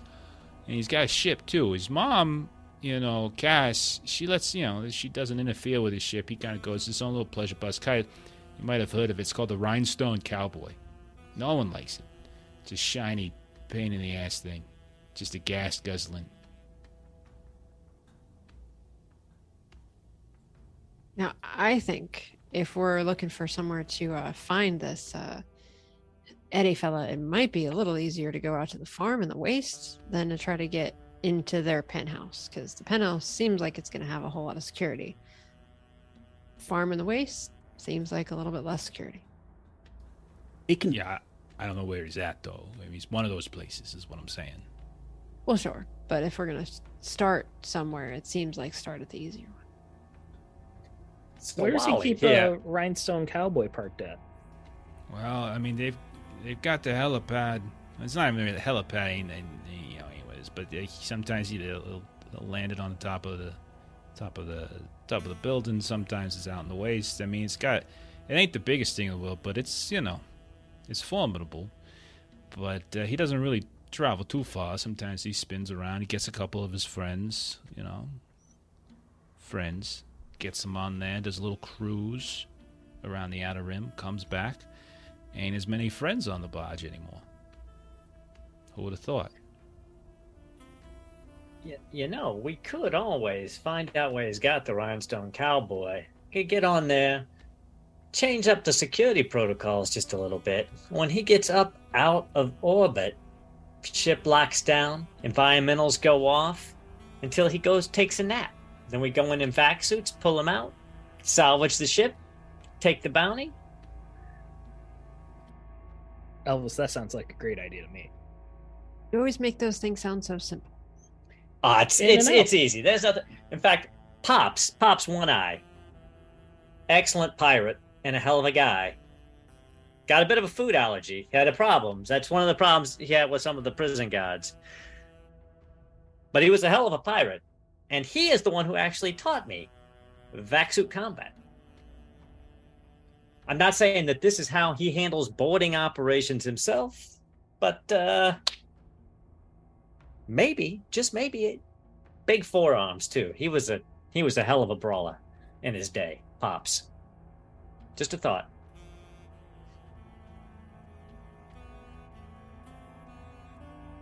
What does everybody think? We got some options. Turn to you all. It's We up go to you the all, house, track down the ship, we go to the farm. I vote Let's for do the some farm. recon. I could use some, throw my hands in the dirt. Wonderful. That'd be lovely. But it's not all about me. But that's my vote, is the farm. Yeah, Ship or farm? I mean the ship is on the office building anyways, right? Pause. It could be. We don't know exactly. Possible. He could be orbiting somewhere. Well, if the ship's not parked either at the penthouse or at the farm, then he's probably on the ship, which means we'd be waiting for him regardless. But you know what? I like farming. I think, Freddie, I'm all in. All right, let's go farming. Okay, so if that's the case, if everyone's on board with that, Walter will gladly provide you all with coordinates where in the wastes on the other side of Harlan 5. Harlan 5 again, small moon. It's that city, Agnesi, and it's this slum market is kind of the only real centralized population on the moon. On the opposite side of the moon is just kind of waste. There's not a whole lot there. There are mountains kind of off to the north where a lot of the mining was done initially when they were kind of bringing up these rare metals, and the geological survey kind of realized that they weren't as rare as they thought they were. Markets kind of shifted, and then the company kind of got bought out. And so there's these scattered mining towns here and there as well that are kind of still clinging. And then there's a bunch of folks who are trying to kind of push this agriculturalist sort of movement. And so you have these pocket farms around as well. And a lot of those are within, which is mostly a cold, dry landscape. But then you see these little bubbles here and there of like little biodomes, like kind of shifting around where people are trying to sustain something. So Walter will give you those coordinates. So do you all just go right down, or is there anything else we do on the ship for preparation? We could drop into a low geostable orbit over it, and just park in orbit over his farm until he lands, till his ship comes in, and we know for a fact he's there. Then we could go in. That way, we're not risking ourselves on the ground. You think no one will notice this piece of shit? I don't know. I don't know what else is around the farm. Wally, what's around the farm? Well, he made sure he took out anyone within, a good 10 miles. There was this really nice little mining village about 5 miles to the north. It's not there anymore. Some of the buildings are, but the people aren't. He fed some of them to his pigs. Others just, they kind of ran away here or there. But they were nice. They were good people. They made this weird kind of like vegetable soup. It was delicious. And I'm not one for eating vegetables, but it was delicious. But I don't know, someone rubbed Edgar the wrong way, said the wrong thing, and then he burnt down the building and chased a bunch of people away. So there's that. So you ever been out to his farm, Wally? You see, he gets like a really dark look. He's like, "Yeah, I've been there." So is it like a smart house? What kind of security setup does he have in the house? There's security, and there's pigs. There's lots of pigs, and there's a lot of pigs, and there's gonna be folks there as well. There's gonna be, he's always got security there, whether he's there or not. There's gonna be, sometimes he takes the barge out there. Sometimes, he's got these fancy land riders and things that he drives around, But for the most part, it's his own little kingdom. Cass, she lets him have it. Lets him have that. Lets him have the barge. But when he's in the tower, he's got to do what she says. Outside of the tower, he's free to do what he wants. And Edgar doing what he wants, that ain't a pretty thing. So what would be the closest, Walter, kind of closest existing town or farm or someone else that is allowed to be there that may be a little bit farther away? Oh, my town or something. I know there's a homestead. Oh gosh, about an hour south by by truck. There's like 4 or 5 families there maybe. One of those like hippie farmer folks, like growing things, experimenting here and there. They sell at the market. They during once a month they head up. They bring their stuff in. They sell it. So there's decent folk there. You kind of like things like, oh, what was the name? There was this one lady. Dolores. Yeah, Dolores. Oh man, she's and you see he starts to blush a little bit. She's a fine lady, She's real nice, Doesn't matter. She's nice to everybody. She's polite. And, Has Dolores maybe quietly made her opinions known about the family? Is she? Well, they, as far as I know, she's still up and running, but then, she doesn't interfere with it. So, she's just there, families there. I don't know if Edgar's ever confronted them or nothing. It's just Edgar's a bully and such, but he picks and chooses. He doesn't just run around anywhere. Even out in the waste, I'm sure his mom wouldn't like that. But plus, you do too much rampaging out there, she's gonna hear about it, and she doesn't want to hear about it. All right, maybe we can have a talk with Dolores, and maybe that would be a place for us to make our first stop. Well, we could definitely do that. I'd hate to think, though, we might be putting some innocent person in the crosshairs of this little bounty. Because if we fail to grab Edgar, I'd hate to think somebody is gonna be pushing up the daisies because of something we put them in the middle of. And less people to see our faces, the better, too. If Edgar could be in orbit, perhaps we do just a wide sweep around the planet once or twice before we land, just to see if we could find the ship. I know it's a big space, but... Okay. If you want to try to scan some stuff, we'll make it a savvy test. This is going to be against the odds, though. It's a small ship, and he does have certain countermeasures. Would having a planetary scanner help? Because that was that would help. I think that would help things. the planet. If we're just doing, if you're checking orbit, I'm not sure if that would help Okay. orbit, but that would help if you're scanning the planet. Walter doesn't have any kind of identification codes for it. He doesn't have those. Okay. He can't necessarily give you those. That was a 6 on the savvy. Yeah, you kind of you take some time, hours, maybe even a day or so, kind of spinning around, etc. And you don't pick up anything that sort of matches the description that's kind of coming through. You're getting plenty of your standard run of the mill kind of merchant vessels, shuttles, corporate and otherwise. Nothing that kind of really stands out to you. A couple derelicts that are kind of just up here floating around in orbit, kind of left, kind of on the side of the road or whatever, so to speak. But nothing kind of pings that makes you think he's up in orbit. Hey, Freddie, here's a thought. Just hear me out on this one. It's going to put you potentially in a lot of danger, but you'd get to work in a really nice kitchen. We could insert you as a new chef for Cass at the penthouse. I could put a security profile together for you. You could show up, and then you'd be our inside eyes, and you'd know when he was there, when he was leaving, and maybe where he was going.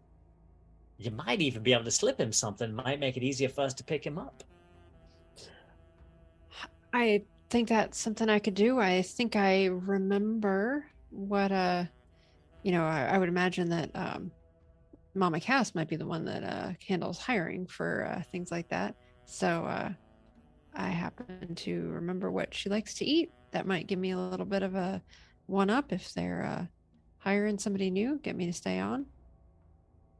Just a thought. I mean, it sounds really dangerous to me. God knows I wouldn't want to do it, but I really don't like most of the dangerous things that we do. But I do like cooking and some nice stainless, some nice shiny stainless and sharp knives.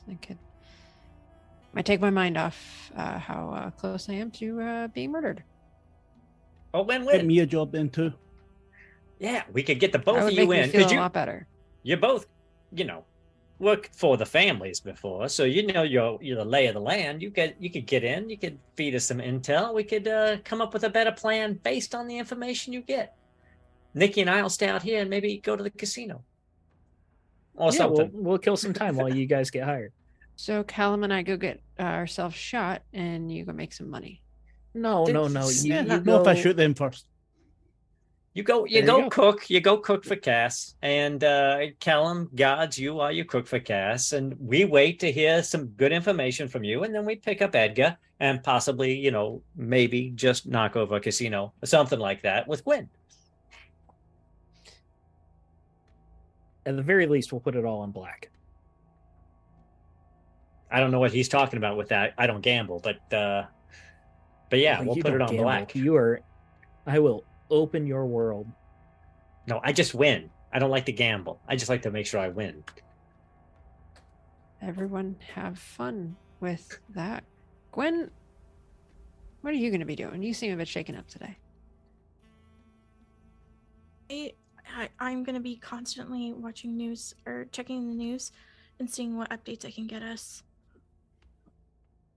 So Jeff, would we say there is some social media of some sort that's So the way I'm gonna call it is I'm gonna say each individual planet or settlement station probably has its own kind of intranet there, but news from one planet or one moon to the next, it goes as fast as the ships that carry it. So very much traveler style, I think we're gonna do in that regard. So if you were to go, like if you want to connect to like the planet intranet, like whatever is, whatever kind of news net that they have, like that means going down to the planet and connecting. Like up in orbit, maybe you get some stray signals here and there, whatever like Space Authority is kind of broadcasting out. But it's not going to just be like it's not going to be like Star Trek or anything. She'll like be that. down like while they're gambling. She'll be around, but she'll be like. So I want to go back over what the plan is here, because we've gone in a lot of different directions, and now we started I'm one not place sure and what's landed happening in a anymore. different I'm place. not. Yeah. Right. So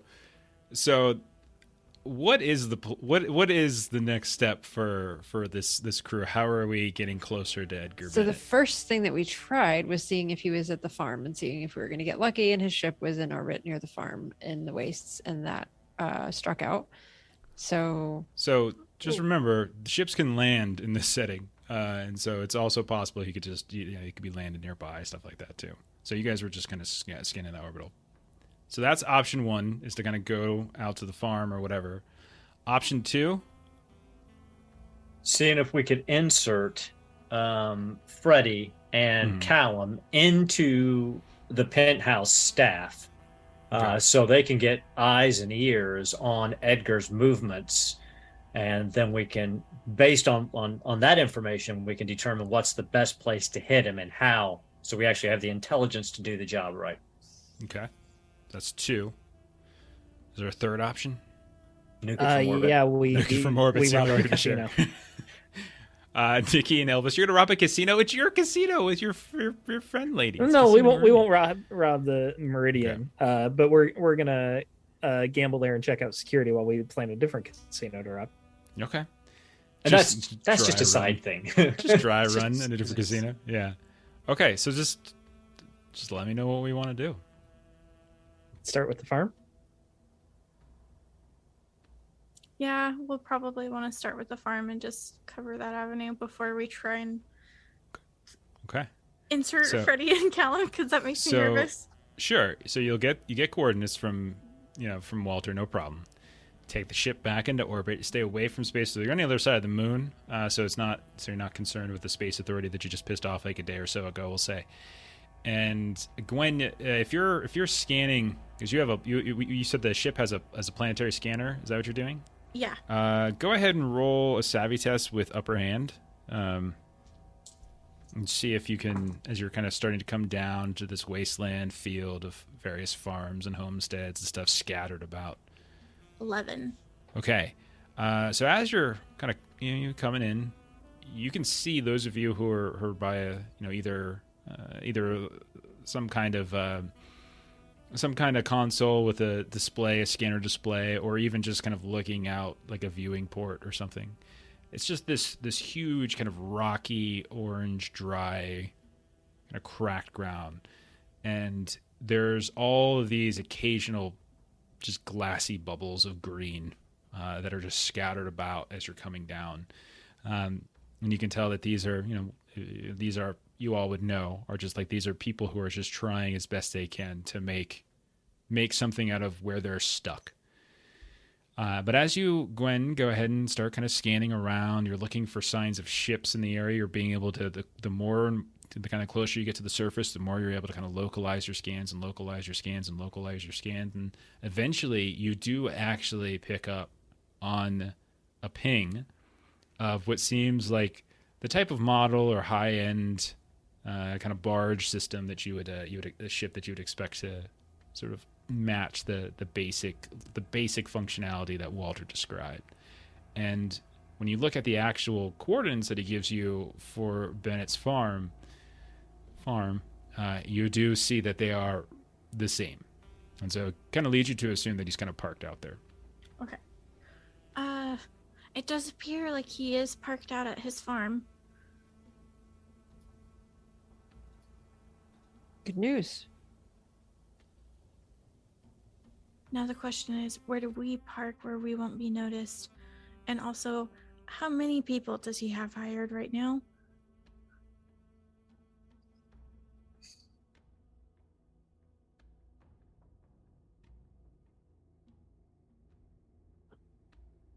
Sorry, I was muted there. If you talk to Walter, he says, any given time it could be anywhere from 6 to 20 or so, depends. 20. 6 to Probably 20, that's why- not a big difference. It's probably why most people don't go after this particular bounty. It sounds a little challenging, but I love a challenge. How big is his ship? It's smaller than yours, but it's a little bit more compact. Yours is old and rickety and kind of pieced together with spit and vinegar. His is a little bit more modern. Would we be able to pull up some like schematics on like the model or something like that, or would it be custom? It's definitely a custom from what Walter describes. I guess what I'm getting at is how many people could we expect to be on the ship at one time? Like when he's in it. Up to probably around 2 to 3 dozen could probably be on it. In terms of how many it would house, like in quarters and things like that, 6 maybe. So there's a good chance that if we tried to get him while he was on the ship, there could be less security than here at the farm or at the office. If it houses 6 and he's orbiting for a bit, he's not going to be up there with more than 5 guards. I absolutely agree with you there, Nikki. I'm always a big fan of taking, piracy. Well, here's what I'm thinking. I'm thinking that we just we sneak onto that ship ahead of time. A couple of us are on the Belafonte, just circling around. A couple of us on that ship. We give him a little trank gun while he's up there orbiting, and then we just retrieval drone ourselves out. Counter argument, because I like where you're headed with this. We go in, we reset his computer system so that as soon as he makes orbit, it disengages life support. We're on in vac suits. They all go take a nap. Everybody on the ship takes a nap. We pilot the ship in. What would stop Lock them them from down? landing the ship as soon as they realize they don't have life support, though? Well, see, that's the part where we've reset the security. So once they get up, life support switches off. Security system goes back to a factory restart. He's got no control over the ship. It's just in orbit. You didn't want to fuck with these people like that. Yeah, we take him out and we get him quick on his own if we can. Mess about with that, we're going to have Cass on us as well. It is a fair point. Freddie was wondering if she could use her cargo scanner to scan their ship, now that we know that it is there, just to see if there's anything on the ship. Does that you do it remotely, or is that more like you're on the ship and can scan through? It says it's a ship. Typically a ship integrated device that can scan a target vessel for data on its cargo, communicating the identification and tonnage of the cargo. Okay. So yeah, you scan. Okay, so if you go through that scan, it doesn't seem to be carrying any like kind of noteworthy cargo, like meaning like you're not getting any sense of like it's sort of an agricultural cargo. It's not necessarily carrying like machinery or anything like that. So it doesn't seem like this is a merchant vessel. But you do get what you think are sort of biological signs, we'll say. So he is keeping something perhaps in the hold that might be living. Pigs. know, but we know he also keeps people in there.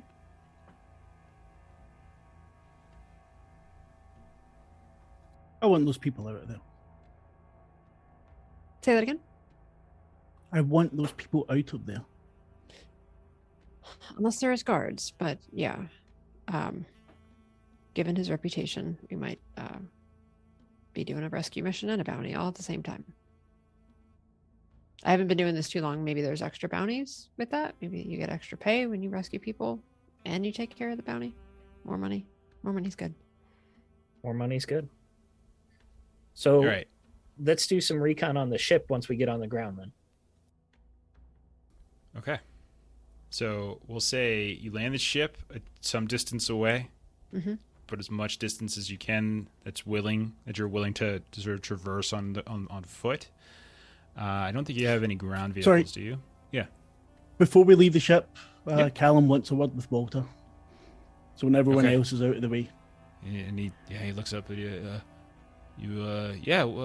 What you need? Brings him some water with straw. How's your shoulder? It's all right. You know, it's an old injury. Kind of pops in and out every now and then. Should have been hurting a lot more if you'd worn your seatbelt, mate. Yeah, you're probably right. But you know, they're so uncomfortable on me. I'm a big guy. It's Aestrom, I wasn't thinking. listen. Now, Yeah. Walter, you seem really fucking nice. Thank You you. sent us here. If any of these people get fucking hurt, you're going to wish you were Edgar. You get it? Yeah.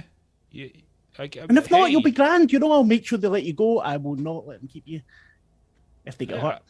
I just You're gave hurt. information, man. Like they do with it what they want, man. That's all I did. Just You could take it as a promise, pal. sweating a little bit of sweat kind of beads down from his head. Okay. And gets the then threat. Nikki Yeah, comes you in can with see some he gets the noodles threat. for Walter. And he smiles. Completely oblivious that the Enjoy your threatening was water, mate. happening. Would you say that I inflicted the blues there on Walter? I think so. Yeah, you could tell he's we he's looking very nervous and he's looking very frightened, and I would say that is certainly worth taking blues point. There we go. Okay. Would you guys want to travel during the day? Would you want to travel at night? It's not a hot During place. the It's actually day. fairly cold. Yeah. Okay. So I think layout. it's better if we just go and we could traveling salesmen, inspectors. You know, maybe we got to check the ship out. We're insurance reps, you know, Okay. and for You- the company that made it. You do Okay. realize this man's a criminal, and if we show Maybe. up, he's just gonna shoot us. I mean, Yeah.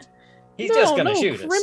Criminals have legitimate businesses as well, you know, and this is where the ship's parked. So we're here just, you know, there was a recall on the engine, just a couple parts that we got to go in, we got to tweak, you know, maybe a firmware update, you know, and in and out, and you know, that's it. Nikki, I think that's a fantastic idea. I'm gonna stay here on the Belafonte. You guys call me. If you know things go hairy, I'll come pick you up. Okay. I think All right. we'll be better off here. We need you to do the hack thing, right? Oh, no, you'll be fine. You'll be fine. Here, You know, I'll- Elvis, I'll- actually, I'll put- you would I'll be the put best it on one a- for a firmware update. I'll put it on. I'll put it on a little disc here for you. Just plug that shit in. You'll be Maybe- laughing, Nikki. Maybe we don't actually try. Let's try to not be seen. Wasn't that like part of the plan? I mean, they're gonna have security. They're gonna see us. That's what I'm thinking. Even if we go at night, you know, they'll have sensors. They'll have guards. It's better to just go and, you know, if they call our bluff, then we'll just walk away. You know, they're not gonna shoot us right at the doorstep. Nikki, I love that this is what you think, and I think it's a fantastic idea. Like I said, call me. I'll come pick you up if necessary. All right, so you get me the disc, and Caleb, are you coming with me? Oh, aye, definitely. Okay. Okay. So we'll see. Nikki and Caleb are at the very least going to do a on foot scout. Freddie and Gwen, are you going? I feel like Freddie with her it's all in the details for observation checks, I think should probably Okay. go. So Yeah. you're going. Gwen? Oh God. Yeah. Okay. She doesn't like it, but she's going. So is Elvis the only one hanging back then? Okay, so Elvis is hanging back. The rest of you get on foot. You start to travel. It's not... we don't necessarily have to belabor the travel, but we'll say you come over a ridge, you look down, you see the spread of Edgar's farm, and what you see is his ship, which isn't... It doesn't look extraordinarily fancy, and effectively it just looks like a giant rectangle and a little rounded on the sides, but it looks in very good condition. It doesn't seem like there's been any major repairs that have been, have to have been done on it, but it's sitting, what you can see, in a landing pad not too far from what appears to be a very large and very high-end looking building, in that it doesn't look like the ramshackle patchwork buildings that you see all around, like Ignacy Market, and that. It certainly looks like they've maybe repurposed some of the finer building materials that have been left around for the corporate skeletal city, or it's some sort of fabricated bit. But it's 2 stories. You can tell that there are what appear to be these long kind of wraparound balcony at this sort of the second floor, and there is an exterior staircase that goes up to a rooftop level, where from this distance you can see there's a pool in it. And you also notice, in addition to this building, that there is this small kind of one of those domed areas, not as big as some of the agricultural farms that you flew over, but it's much smaller, and you can see that there are a couple rows of different greenery here and there. And I'd say, Freddie, if you've got some kind of like monocular or binocular, you're looking down, you can see that there's a bunch of different shapes kind of moving about. Freddie, go ahead and roll an observation check. All right.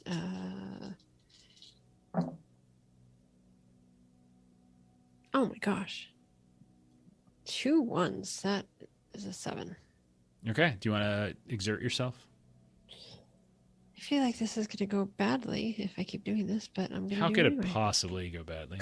Well, 7. You're one. All you have to do is not roll a 1 and you succeed, right? Well, I already rolled 2 of them, so... Wait, how did you get a 7 if you rolled 2 1s on an observation check?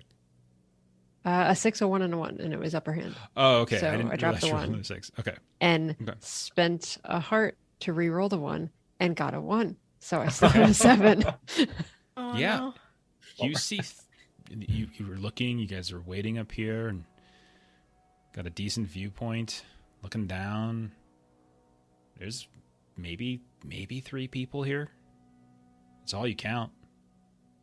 You're very confident that there are only 3 guards. So one might say certain that there are only 3 guards. Very sure. It feels good to me.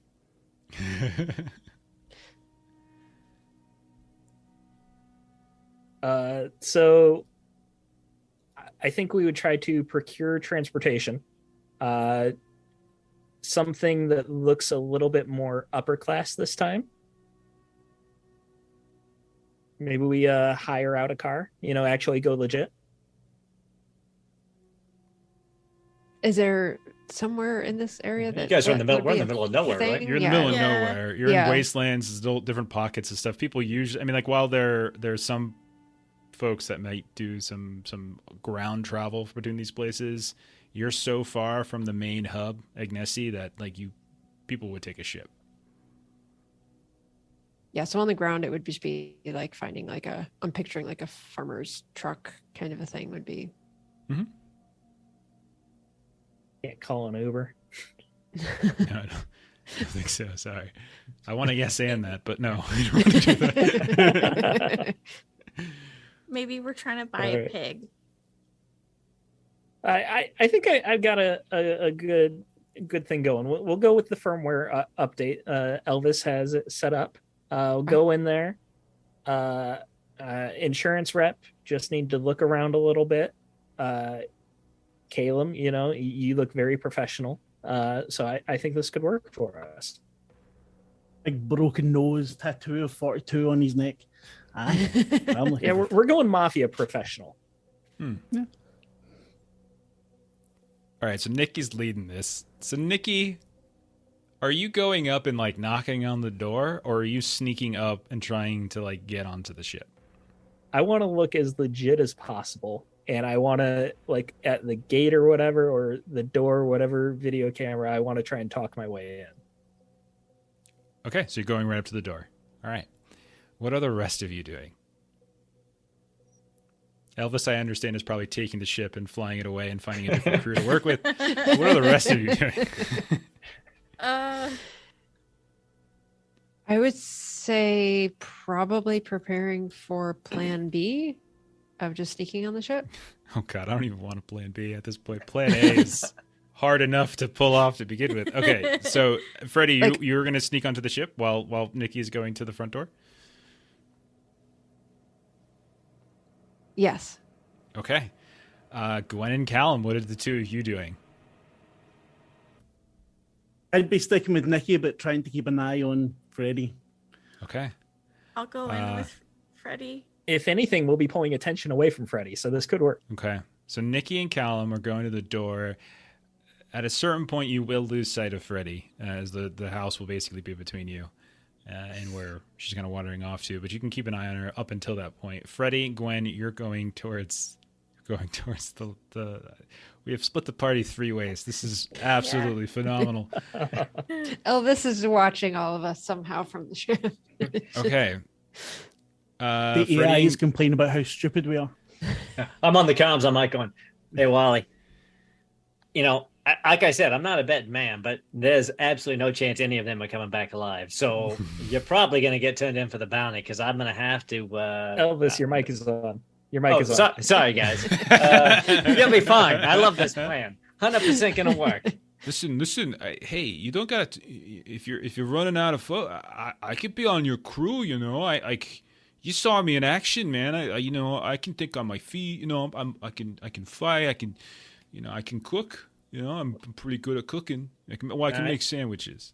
Now, Wally, now you're talking my language. So we'll talk. If they're gonna make it, honest, they're gonna make it. But otherwise, Babs. Oh, I get you. I'm sure they're gonna make it. And then the comms go off as Nikki reminds Elvis that the comms are on. Okay. So Freddie and Gwen, go ahead and you're gonna roll savvy test to sneak up. However, you have 2 instances of against the odds against you as you're trying to sneak up onto this. What are you doing? So remember that against the odds and upper hand are you can have multiple cases of them and they all just kind of cancel out and then eventually you roll. But you would have 2 working against you for reasons. Sure. So are we rolling and then kind of narrating what happens? Well, I'm just telling me, do you have it? I'm not sure. I don't have everyone's gambits and things memorized. And again, we're going to the front door, so they should get at least 1 upper hand for the distraction. That's a fair point for distraction. So that cancels out 1. You still have the 1 against the odds. Is there anything else you can think of that might benefit you, Freddie or Gwen?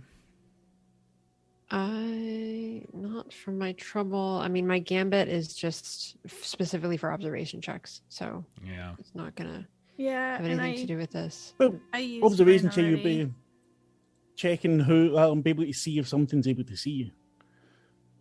I mean, I could do an observation check before I kind of get up here. Didn't you? I think I had you roll an observation check actually from the. Oh, that's right, and I failed. That's right. So I think it's just against the odds. Okay, so just against the odds. All right. Unless you've got something. Could I look first to see if I noticed any security cameras or anything? Sure. Because she looked for people. Well, she just looked. I gave her the people stuff. Okay. Yeah, go ahead and just roll observation check.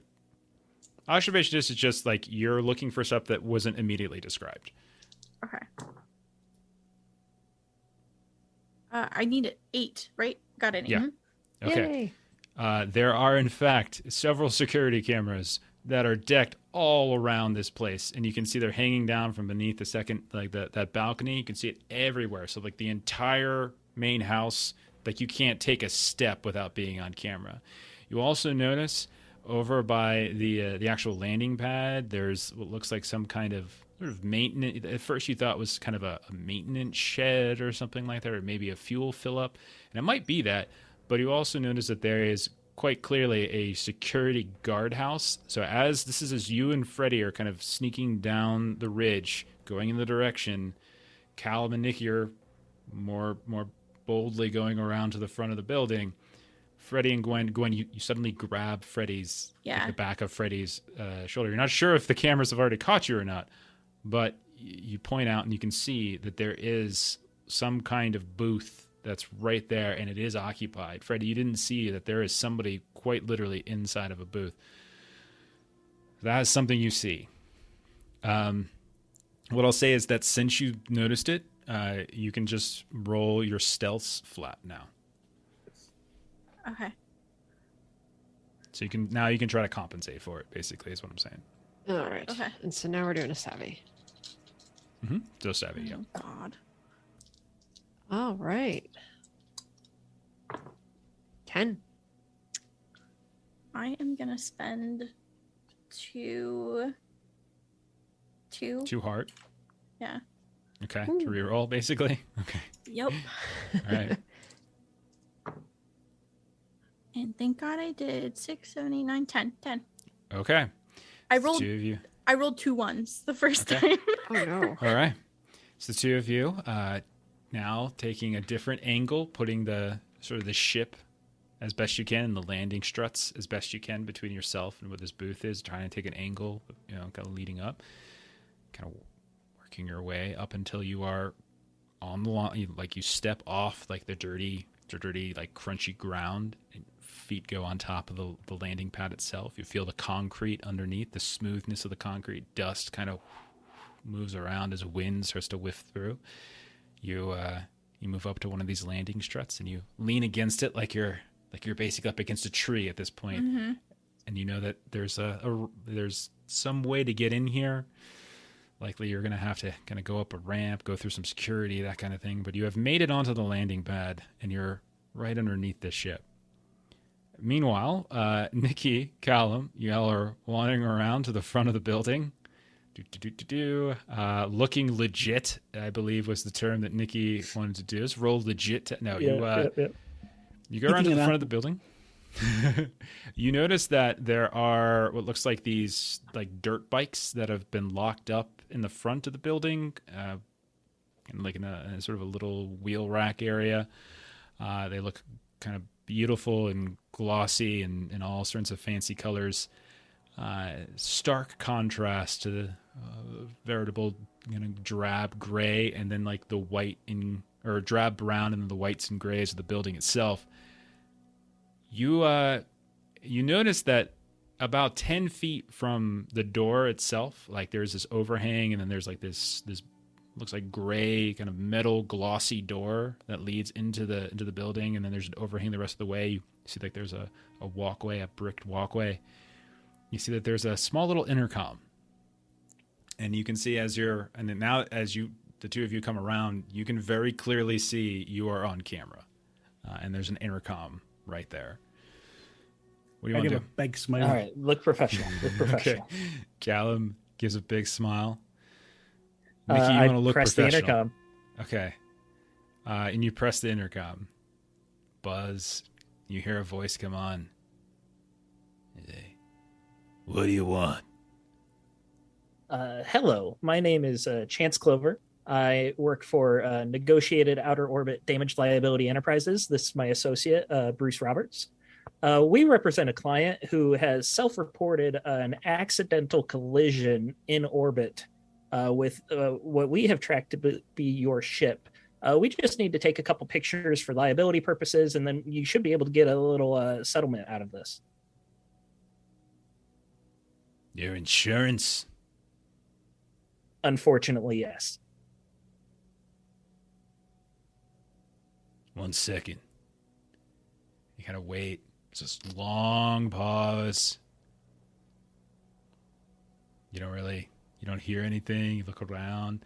You hear about 100 or so feet away, you see these like shadows kind of moving around in the dome. You see these pigs that have all kind of moved up to the edge of this otherwise transparent dome, and they're just staring at you. You hear the voice suddenly pick back up. You can come in. And you hear a buzzer, and the door opens up, and you can see that there is a man much the same height and size as Walter. He's got a shotgun in his hand, kind of holding it down, and he looks up at you and he says, "If y'all could please come with me. Mr. Bennett would like to have a word." Absolutely. That is why we're here. We're just trying to get you a settlement. What's your name, big man? Me. You can call me Tommy. Good to know, Tommy. Nice to meet you. Nice to meet you, too. And the two of you start walking in. He lets you walk past. The second door opens up. It opens up onto this beautiful like living room area. There's all sorts of plants here and there that are kind of popping up. You hear the vague sound of kind of music that's playing. You hear voices talking, like there's other people here.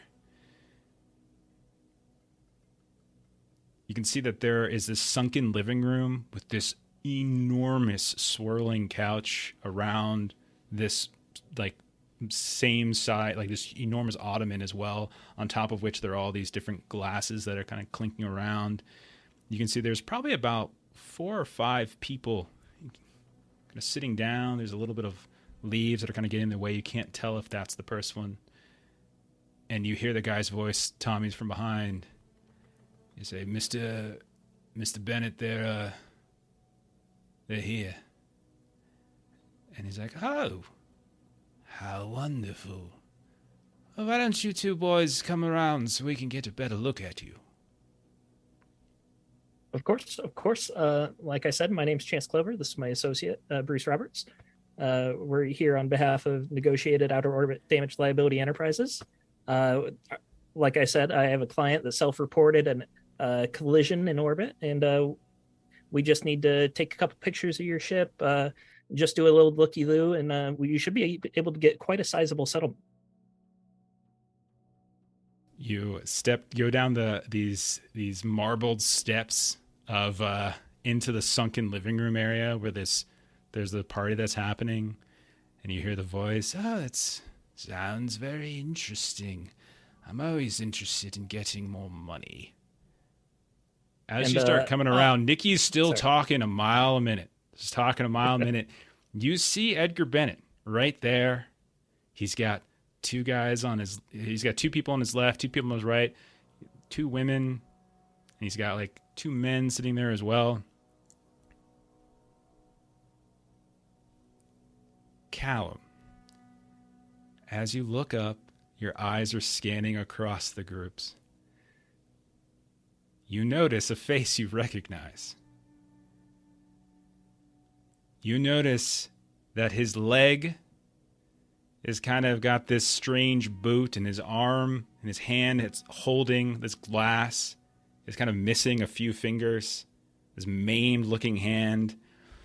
He's got this kind of reddish orange hair, kind of slicked back a bit on the sides.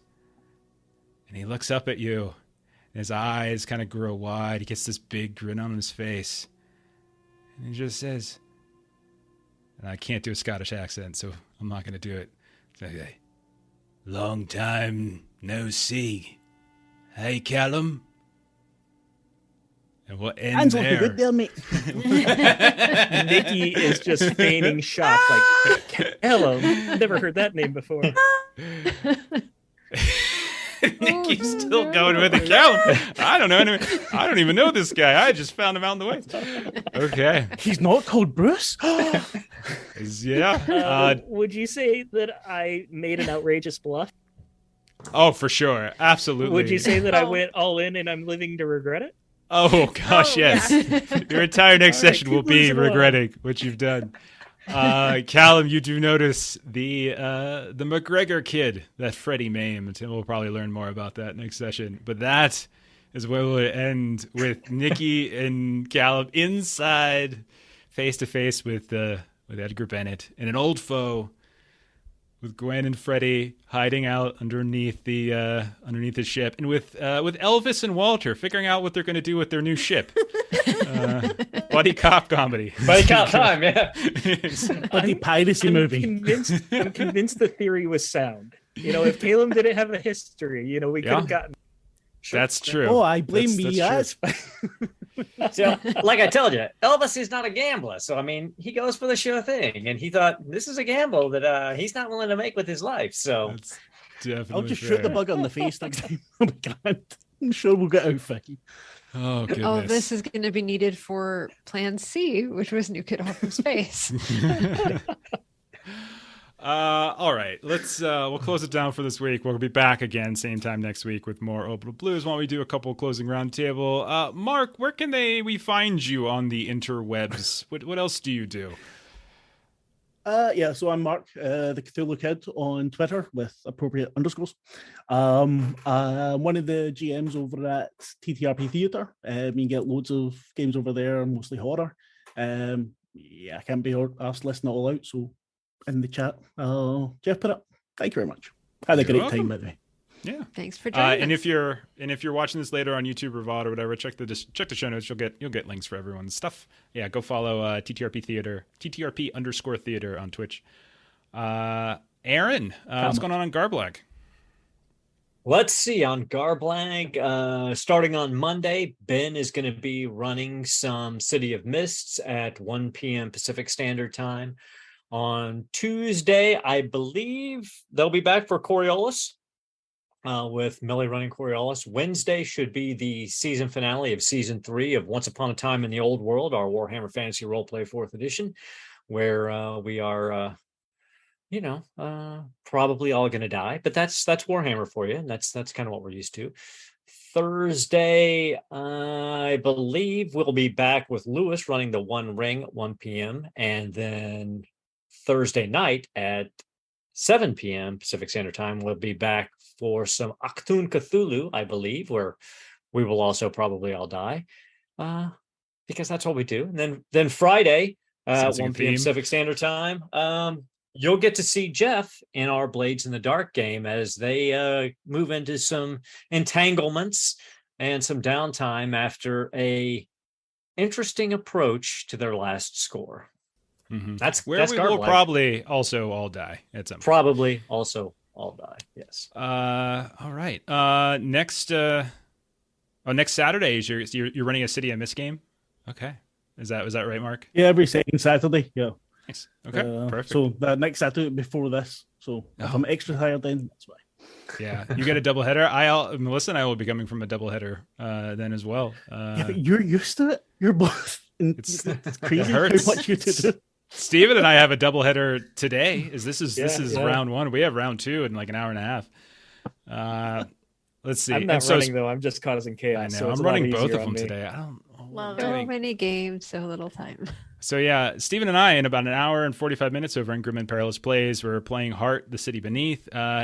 Possible end episode. Could be penultimate. Could be the last episode. Not sure yet. So come check that out. Jeff, you can I'll give you a complication. Yes, please do. So I can just rip murder. I just murder someone and that'd be great. And then Monday we'll be back doing Holler for Savage Worlds. And then Tuesday, Steven, what's going on Tuesday? Tuesday, Haunted West on Adventures in Lollygagging, 9 p.m. Central.